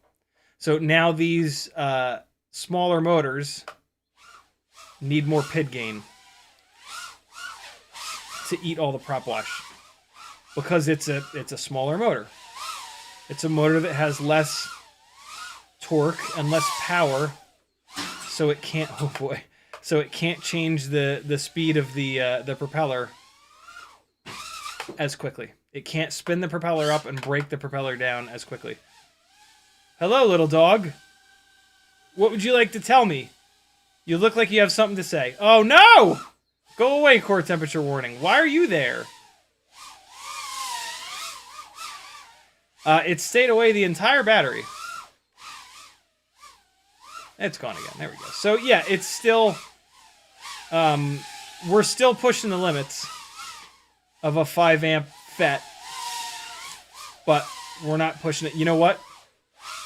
I'll bet. So again, this is another reason that those 27,000 kV 802s, that was cool. I didn't even really mean to do that. I went through the middle one and then back in and out the top one. I like that. Ooh, buddy. Yeah, the 802 27,000s wouldn't. Okay, so the these 30,000s, this custom built 30,000 is not making quite enough extra power. All right, this is kind of a big discussion, but if I can, I'm going to try to break this down as simply as possible. If you put a motor on that has too much extra kV, yes, you get a little bit more power, but you don't. Basically this 802 doesn't have the stator volume to spin these propellers high enough to get into like where like this sort of efficiency window. And so essentially there's extra power going to these motors that's just getting turned into heat. And yeah, so the 27,000 kV motors wouldn't ask for that extra power and wouldn't convert that extra energy into heat. This is one of the reasons that lower kV motors are more efficient. Mainly they're more efficient because they make less power, but also because they're able to get closer to their like maximum RPM, basically, right? It's like trying to pedal your bike up the hill in top gear. It's really difficult. You're putting all this effort in, and you're like, and you might not even make it, right? It's not a perfect one-to-one analogy, but it's a pretty good way of kind of thinking about it. Cool. I have another one of these lavas throwies on here. All right, so there you go. So this thing is good to go, ready for abuse. Endless abuse. This, in fairness, this is an old 2G4 that, yeah, which is probably one of the reasons that because I've run 2G4s with those motors before, and it's not popped the ESC temperature warning. Next up is this funny little indestructible 65mm rig that has the Frankenstein 1.5mm shaft, IGAO bells, but then the 0802 33,000 kV stators on them. This thing should be totally fine. This is also on a 2G4. You'll notice that this will not trigger the core temperature warning. It is on propellers that are a lot less draggy. So these motors are going to be able to really crank all the way up, and get, yeah, and they won't have that inefficiency of not being able to wind themselves all the way up. Teleport FPV says, what the whoops you run usually on your streams, are they all 1S? Yes, other than the one 2S walk snail rig. Oh, god damn it. Transmitter battery is just gone dead. Hold on. Parkour guy says, I get a motor desync flag staying on my Mobula 6 OSD, and one motor refuses to spin. What do I even begin to do to troubleshoot? Take that motor and another motor and swap them, and see if that problem follows the motor or if it stays on the same ESC channel. That is the very first thing that you want to do with any troubleshoot like that, and that'll cut the problem in half, because now you know you're either dealing with a motor problem or an ESC problem. If it's an ESC problem, you probably have to replace that AIO, unfortunately. What did I come over here to get? Transmitter battery.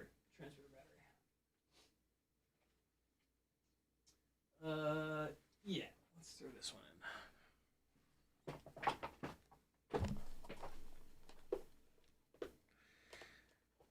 in.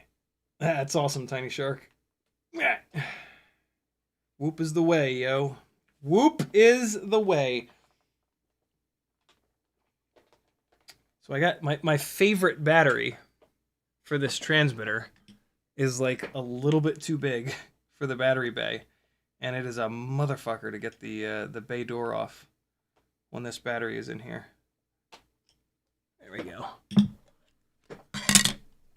It's a but it's the highest MAH battery that there is. It's a Genzace 3800.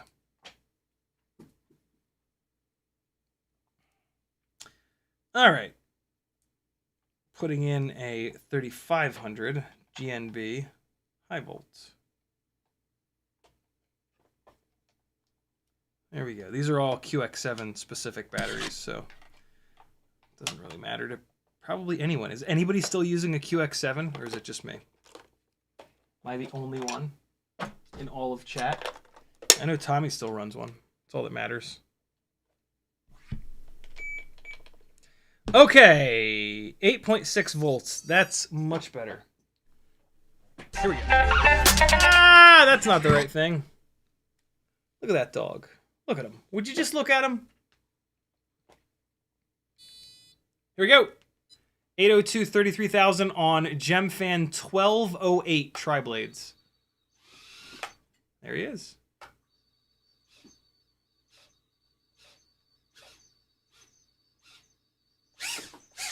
Oh God, Horizon mode is on. That was awkward. Wow. Oh, that was brutal. Easy. So this weighs almost what a 75 millimeter rig weighs, but it's only a 65. And man, that makes it feel heavy. It feels like a little bowling ball compared to the 702 rigs. It's still very flyable, but yeah, this is heavy for a 65. Although what's really funny is like this weighs what all the 65s used to weigh. Oh God, so it's actually not that heavy, but yeah, an 802 like this is not really needed on a 65. Whew. And you'll notice that it just massacres this battery. I'll probably get less than I might get 2 minutes of runtime with this battery. Woo! Shit! Oh, hey, we're back. Oh, it reset the board. Oh no, come back to life, friend. Oh, don't make me walk up there. Really? You can't be a pal? Oh, you jerk. So that might be a battery cable problem. Teddy will get it for me.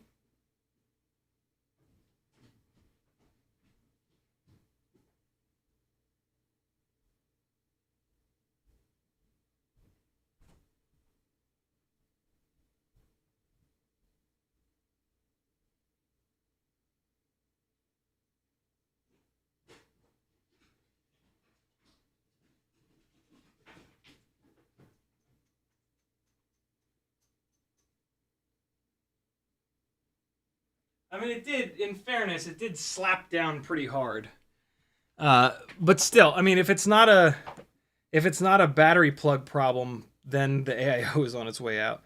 So what I'll do when that shit starts happening is just give a little tug on the battery leads.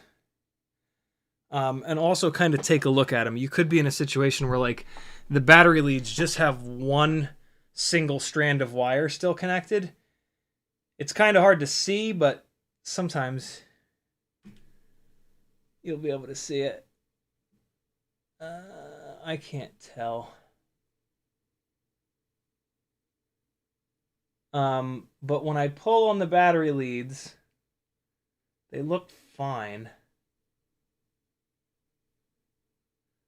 Yeah. I don't know. If it keeps happening, what I'll do is desolder the power lead and either put a new one on or just resolder it down. When you desolder the power lead, you'll get to see if there's a bunch of the little inner strands of wire that are broken. For now, I'm just going to leave it. I'm just going to leave it alone. We flew it. We discharged this battery down a little bit. It's totally fine. Skull901 says, Power Loop Teddy, I want to so bad. How is this battery still at... What? Okay, no. I plugged the battery in and it said 4.35 volts. I'm like, yeah, no, that ain't right. There we go. The Vifly was being a little weird. Actually. Oh, it's the battery. It's the battery. Look at that. So I moved the battery on the charger and it disconnected. The BT 2.0 contacts on the battery must not be... Oh yeah, look at that. That's totally it. Okay, cool. I'm gonna throw this battery in the dumpster. This battery can go to hell. I'm gonna put a big red X on it. Because yeah, that's just stupid. There's just no reason to deal with that. Red X's. That's just silly. X, X, X, X, X. There we go. All right, cool. I will dispose of that properly. Tiny Whoop has 1S dischargers. They come with pH 2.0, but it's pretty easy to swap it over to BT 2.0. Get yourself one. No reason not to have one. I have two. It thinks that this battery is already discharged. Or it's not making connection. Hold on, let me see. Either it thinks that this battery is already discharged, or the leads are the connectors are really bad and they're not making contact. But yeah, all right, I'll take care of that. Tiny Shark says, not sure if you answered this already, but if we have to motor limit down that far, wouldn't RCinpower 1002 14,000s or even Flywoo 1002 15,500 be the ideal motors for 2S walks now? No, because it's nice to have the ability to crank the motors up, and I'm limiting them down to like 16,000 RPM. The Flywoo 1002 23,500s, they only really perform like a 21,000. So I'm afraid that their 1002 15,500s are only going to perform like a 14,000 or a 13,000, and that's not quite enough kV. So yeah, for me, it's like 18,000, 19,000 kV motors, and then just limit them down a little bit.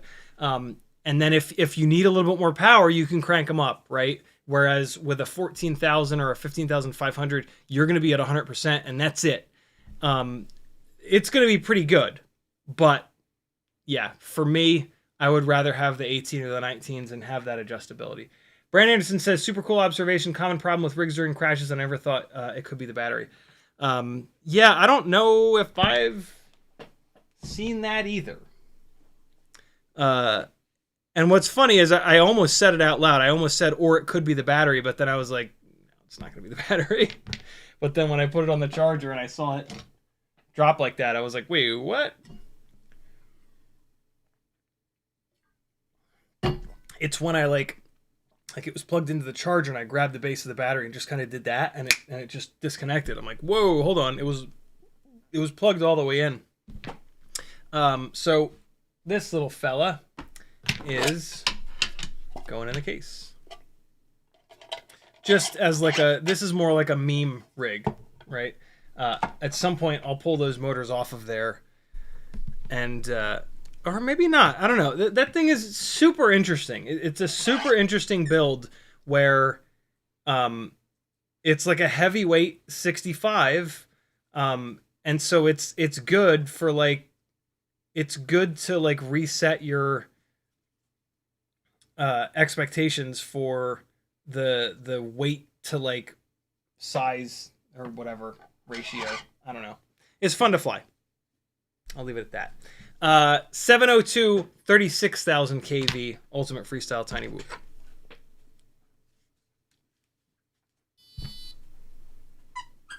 With the ORT just dangling out the top. Should be fine though. This is a little bit of an older Tattoo folded cell 1S 300. All right. There we go. Teddy Spaghetti. What in the world? All right. Let's see here. Is this ELRS 2.5? Is every single rig going to bounce back and forth between 2.5 and 3.0 tonight? The answer is no. Look at him. He's just waiting for those props to spin.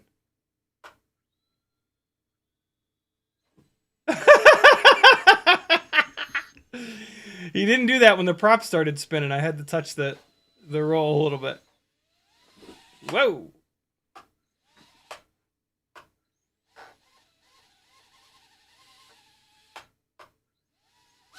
Oh, hey.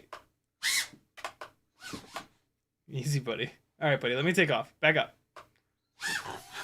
Arrgh, he says. Oh, my God. This thing. This is arguably my favorite rig. Okay. All the KV, all the power, not much of the weight. This thing is... Oh!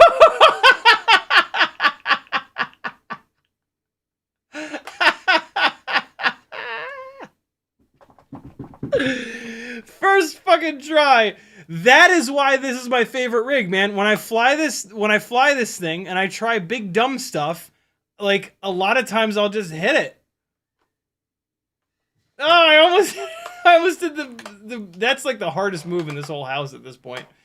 Uh-oh. There it goes. Great. This AIO might be on its way. Ow! Oh! Uh-oh. Oh. Well. Alright, hold on.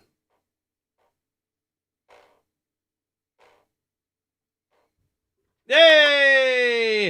I was gonna say, I don't want to chop this plant all up, so I was very gentle with turtle mode. Jesus. Oh, God. Oh, God. We are flirting with... We are in the vicinity of the dog bowl.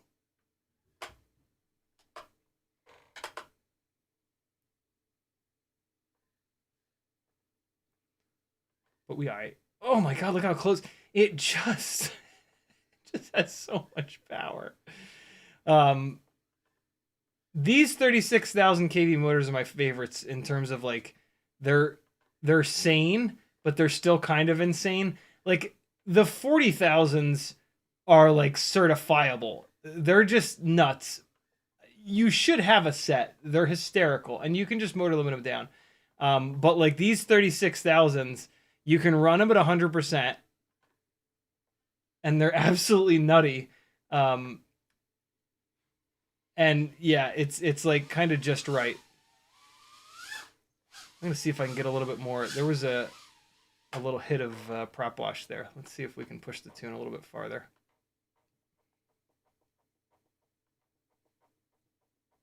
It might. These are awful powerful motors. It might not like that, but we'll give it a try. Nope.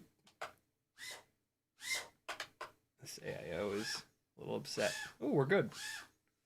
Cool. Whoa. Ooh! That is a hard power loop for the record.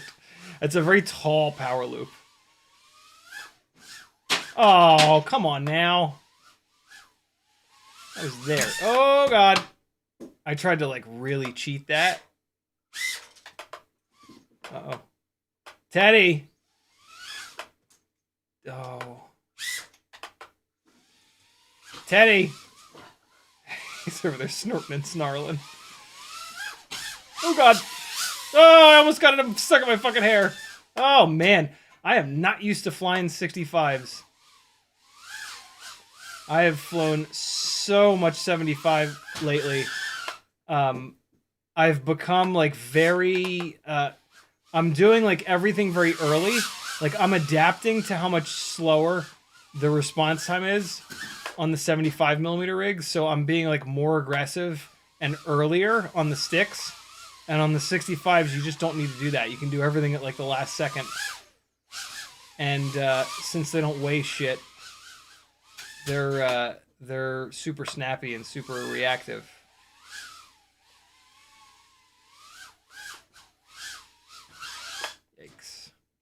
All right, cool. So this guy's good to go. It's there is a bit of a motor twitch issue, but I mean that's just the AIO going. This is some of my 2G4s are getting a little old, and there it is. I was just doing it there. Let me see if I can get it to do it. Let me see if I can get it to figure out which motor it is. It looks like it's the right rear. Oh no, it's the right front. Yeah, there it goes. So yeah, every once in a while. Looks like every 1 in 4. Yeah, not too bad yet, but it'll get worse and worse and worse, and then eventually it'll need to be retired. Teleport says, I also do analog, just what I like. It's the only way on to do proper freestyle with tiny whoops. The digital systems are just too heavy. It's looking like at some point here we might get a an AIO with HD0 built in. But still, apparently those rigs are going to be like 20 grams dry, which is significantly more than these analog rigs, so it still won't be the same. It'll be way better though, way better. But yeah, not the same. All right, cool. This guy is good to go and is now in the case. Next up, I might actually sell this. I'm thinking about selling this. This is a Babito with the T-Motor 1S AIO, and then We Bleed FPV 0702 32500s with the Gemfan 1219Ss. This is an outdoor rig, but just for the sake of argument, yeah, put it up in the air. Yeah, I'm gonna bring it with me. If somebody offers me money there for it, I will probably not come home with it, because it's a working rig. Like, it's been sitting on my shelf as like a funny little, basically conversation piece, which is dumb. Like I nobody comes over here anyway. Buddy, this is not the one that you want to tangle with. Here, go chase your toy. Yeah. I'm just not gonna fly it. I'm not gonna fly this. What's up, Off Axis? How the hell are you, my friend? But yeah, here you go. Babito inside the house. What a terrible idea.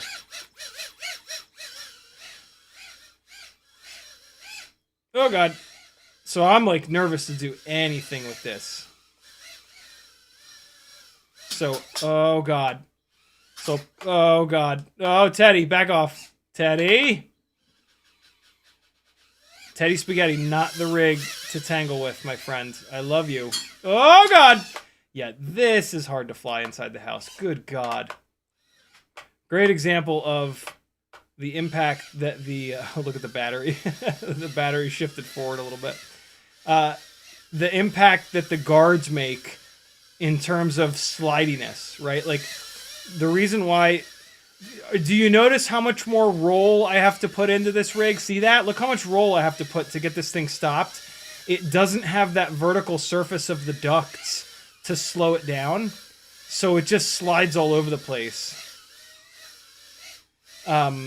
It's also a lot heavier than the plastic Tiny Whoop builds. Oh god. Oh no! Oh my god. The one thing that I shouldn't be doing with it. Oh, now it's all noisy. Oh god. I must have banged the props out of adjustment, out of balance or something. But yeah, if you want this thing, offer me monies for it, and it can be it could be yours. Don't fly it inside the house. It's not for that. Let me see if I bent these propellers all up. They're not too bad. A rattly little bastard in the carbon fiber frame too. Yeah, that's enough. There's no reason to break something in here or scuff the walls all up with this thing. Outdoor 1.2 inch rig. It'll be significantly faster outside than a plastic whoop, right? Because there's for the same reasons that it's not as good inside, it's better outside. So yeah, There you go.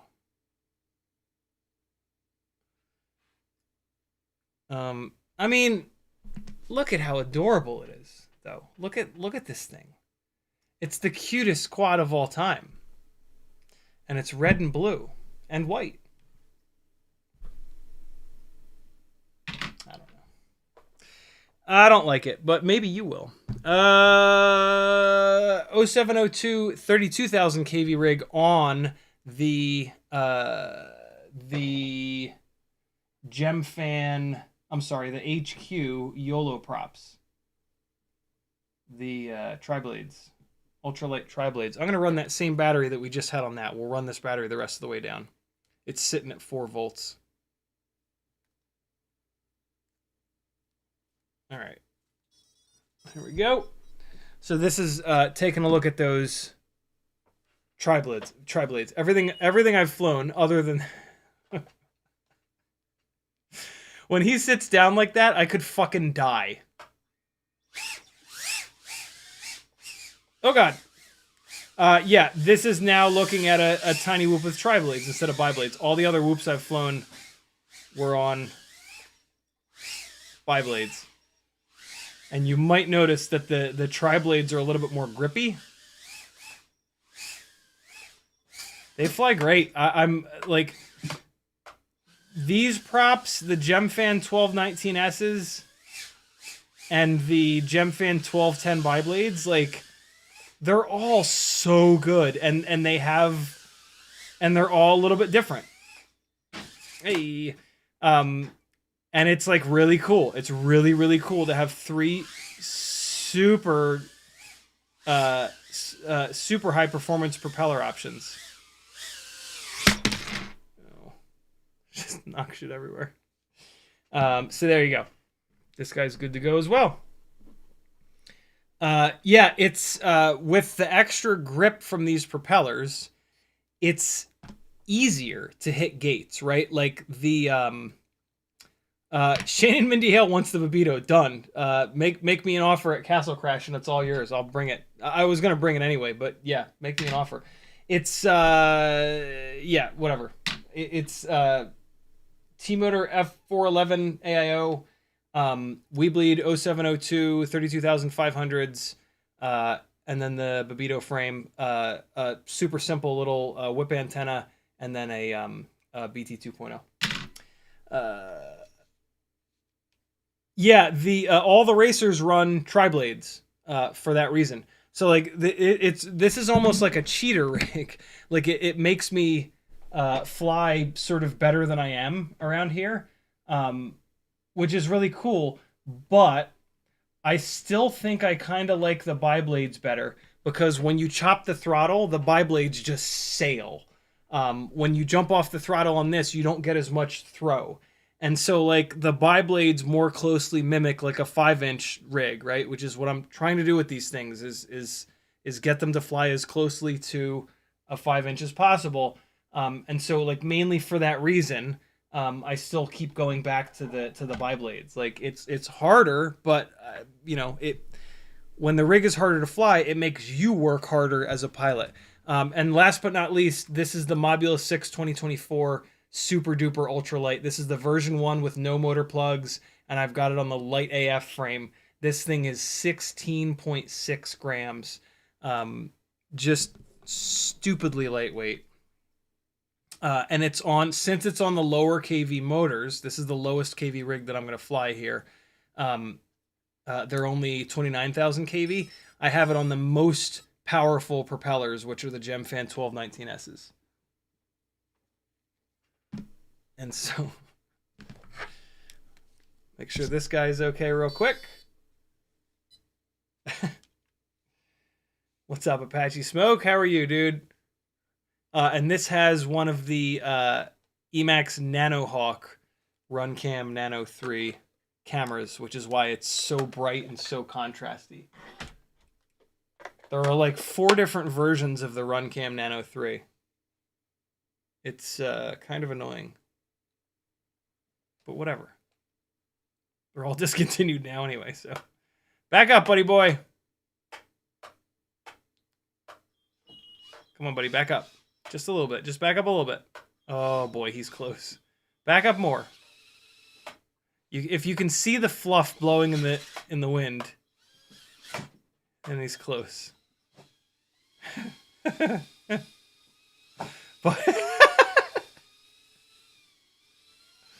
Buddy, give me 3 feet. Teddy, back up. He made this little snarl noise.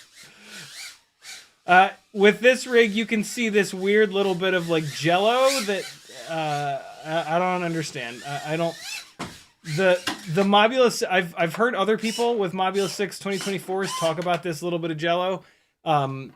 This one has it. The one that I've moved to the Batwing camera mount does not. I don't know why. But it's not that bad. The jello is not that bad on this rig. And it's only at the middle point of the throttle, so like it never happens when you're just cruising. So I just kind of ignore it. I don't even know if you guys can see it in the stream. The overwhelming part of this flight experience is how incredibly lightweight this is as I stack it into the fucking door. Ah, come on now. Get it out of there, Teddy. What if I could train the dog to gently pick these things up and bring them back to me? Can you imagine?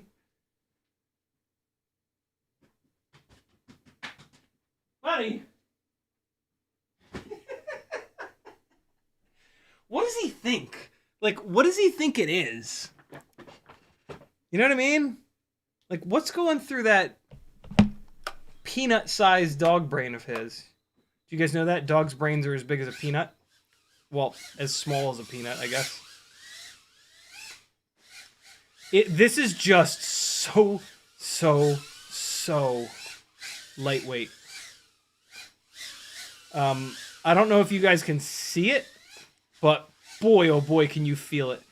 I tapped that gate, and crash prevention finished that roll for me. That was kind of cool.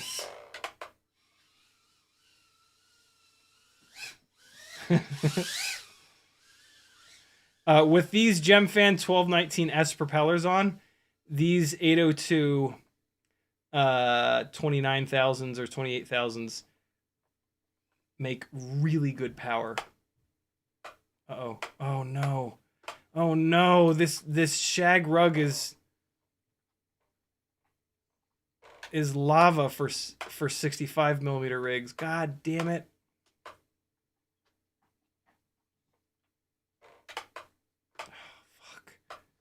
75mm rigs just barely can take back off.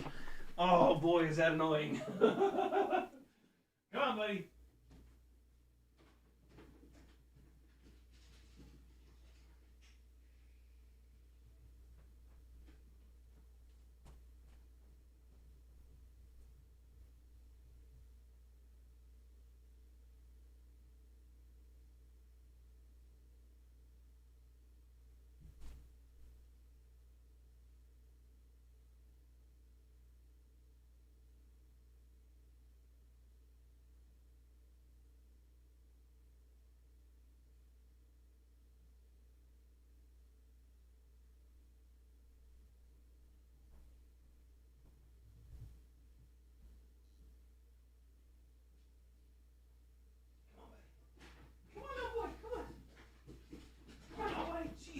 I almost fell on the fucking stairs.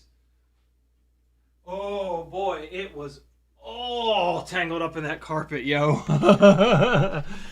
Jeez. Okay, so I might need to pull the propellers off and get some fuzz out of this. I'm not going to fly the rest of that battery. There is an incredible amount of hair between the props and the motors. Man, nothing was worse than brushed tiny whoops, though. The hair would collect between the motor shaft and the can, and it would like slow the motor down immediately. You had to like, you would sometimes have to like clean hair out in the middle of a battery. These brushless motors, the hair accumulates down in the bottom, and it doesn't really matter. And then there's more hair that accumulates between the prop and the bell, but the bell spins with the prop, so it doesn't really matter until you get like a really big clump in there. 3.88, yeah, it's close enough to being discharged. Cool. Good to go. I think I got enough of that scum out. So this little 4-whoop case is good to go. These are the this is the analog 65mm fleet. I probably don't need to bring this one.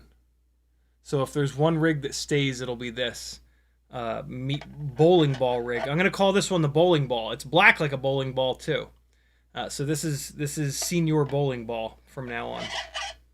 If you guys want me to fly it, you have to ask for an appearance from senior bowling ball. I don't know, man. Your guess is as good as mine. Huzzah!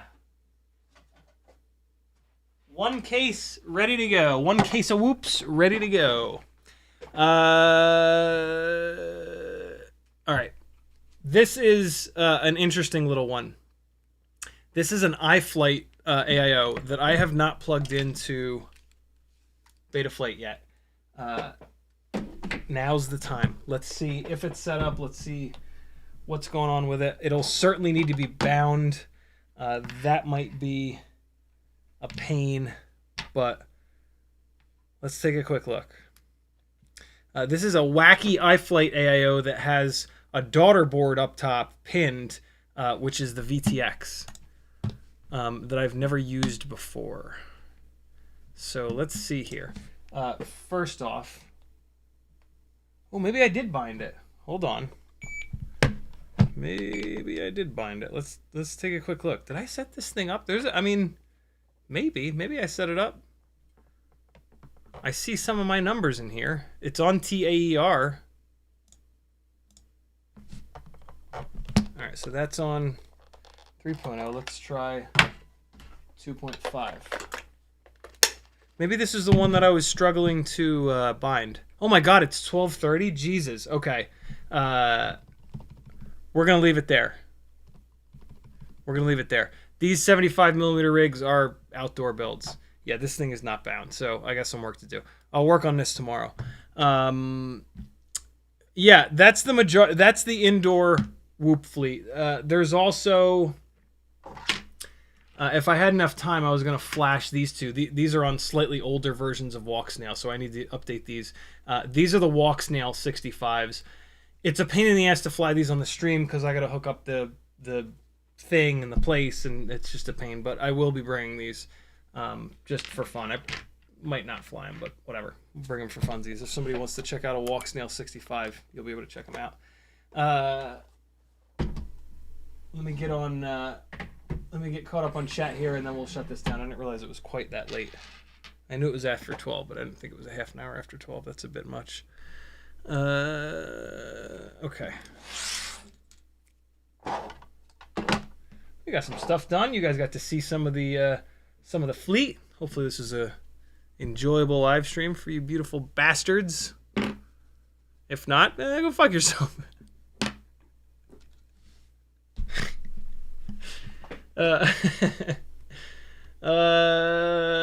Parkour guy says, what does the first number in the set of LQ numbers mean? I don't know the exact answer to that, but the higher the better. As that first number goes down, there's less packets getting through, basically. So yeah, like when you first take off, you want to look at that number, and then as you fly around, you're going to see that number go down. Don't let it go down too far.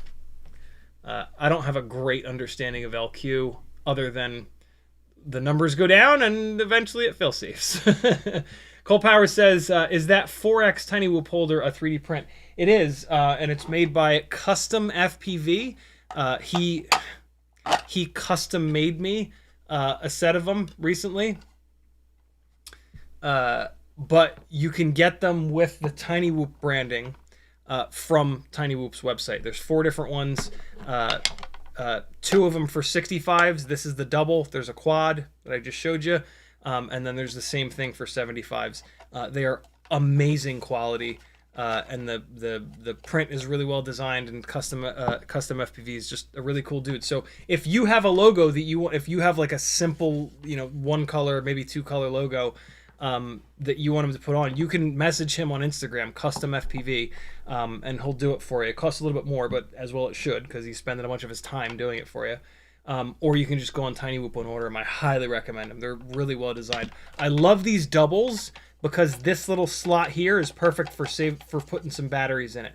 The quad one has like a middle empty area that you could like dump batteries in, but then they're going to be bouncing all over the place. This is really cool because it'll keep the batteries in here.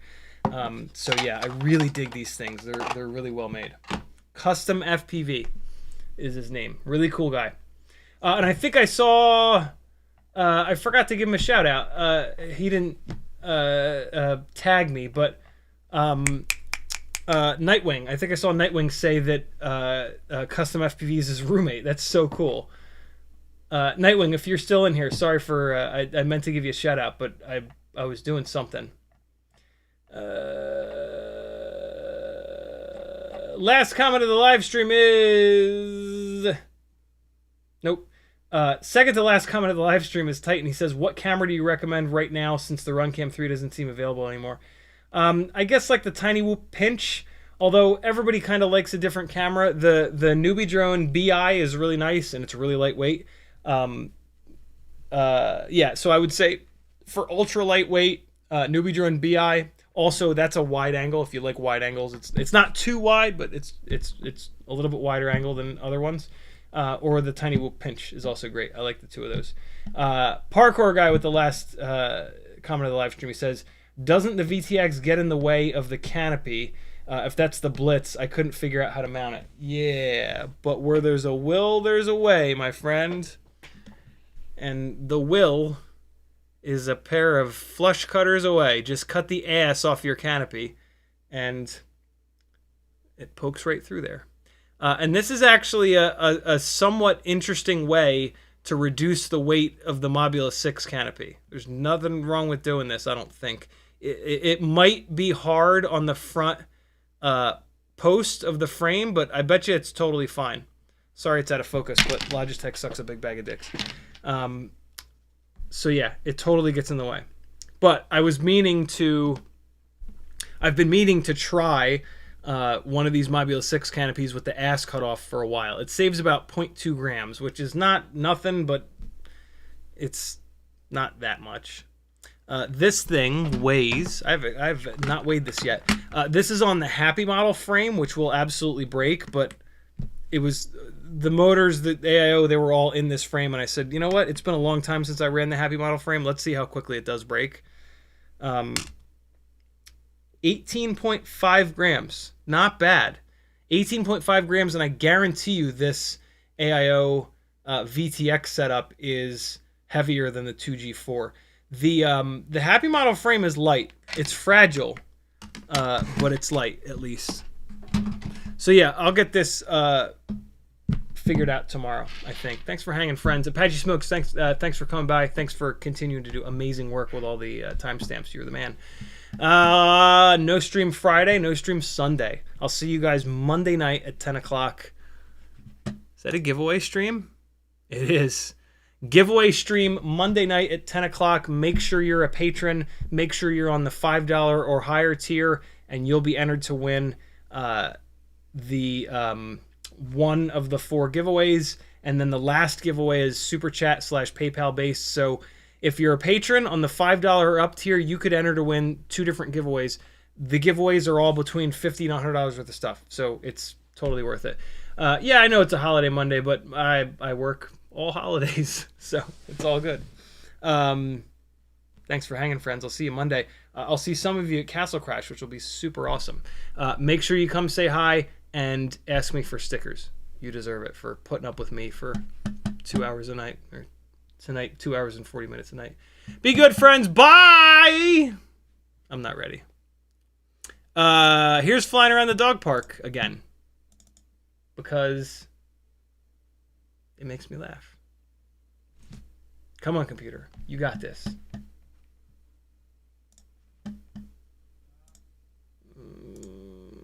here's other dogs being harassed with a tiny whoop. Love you, bye!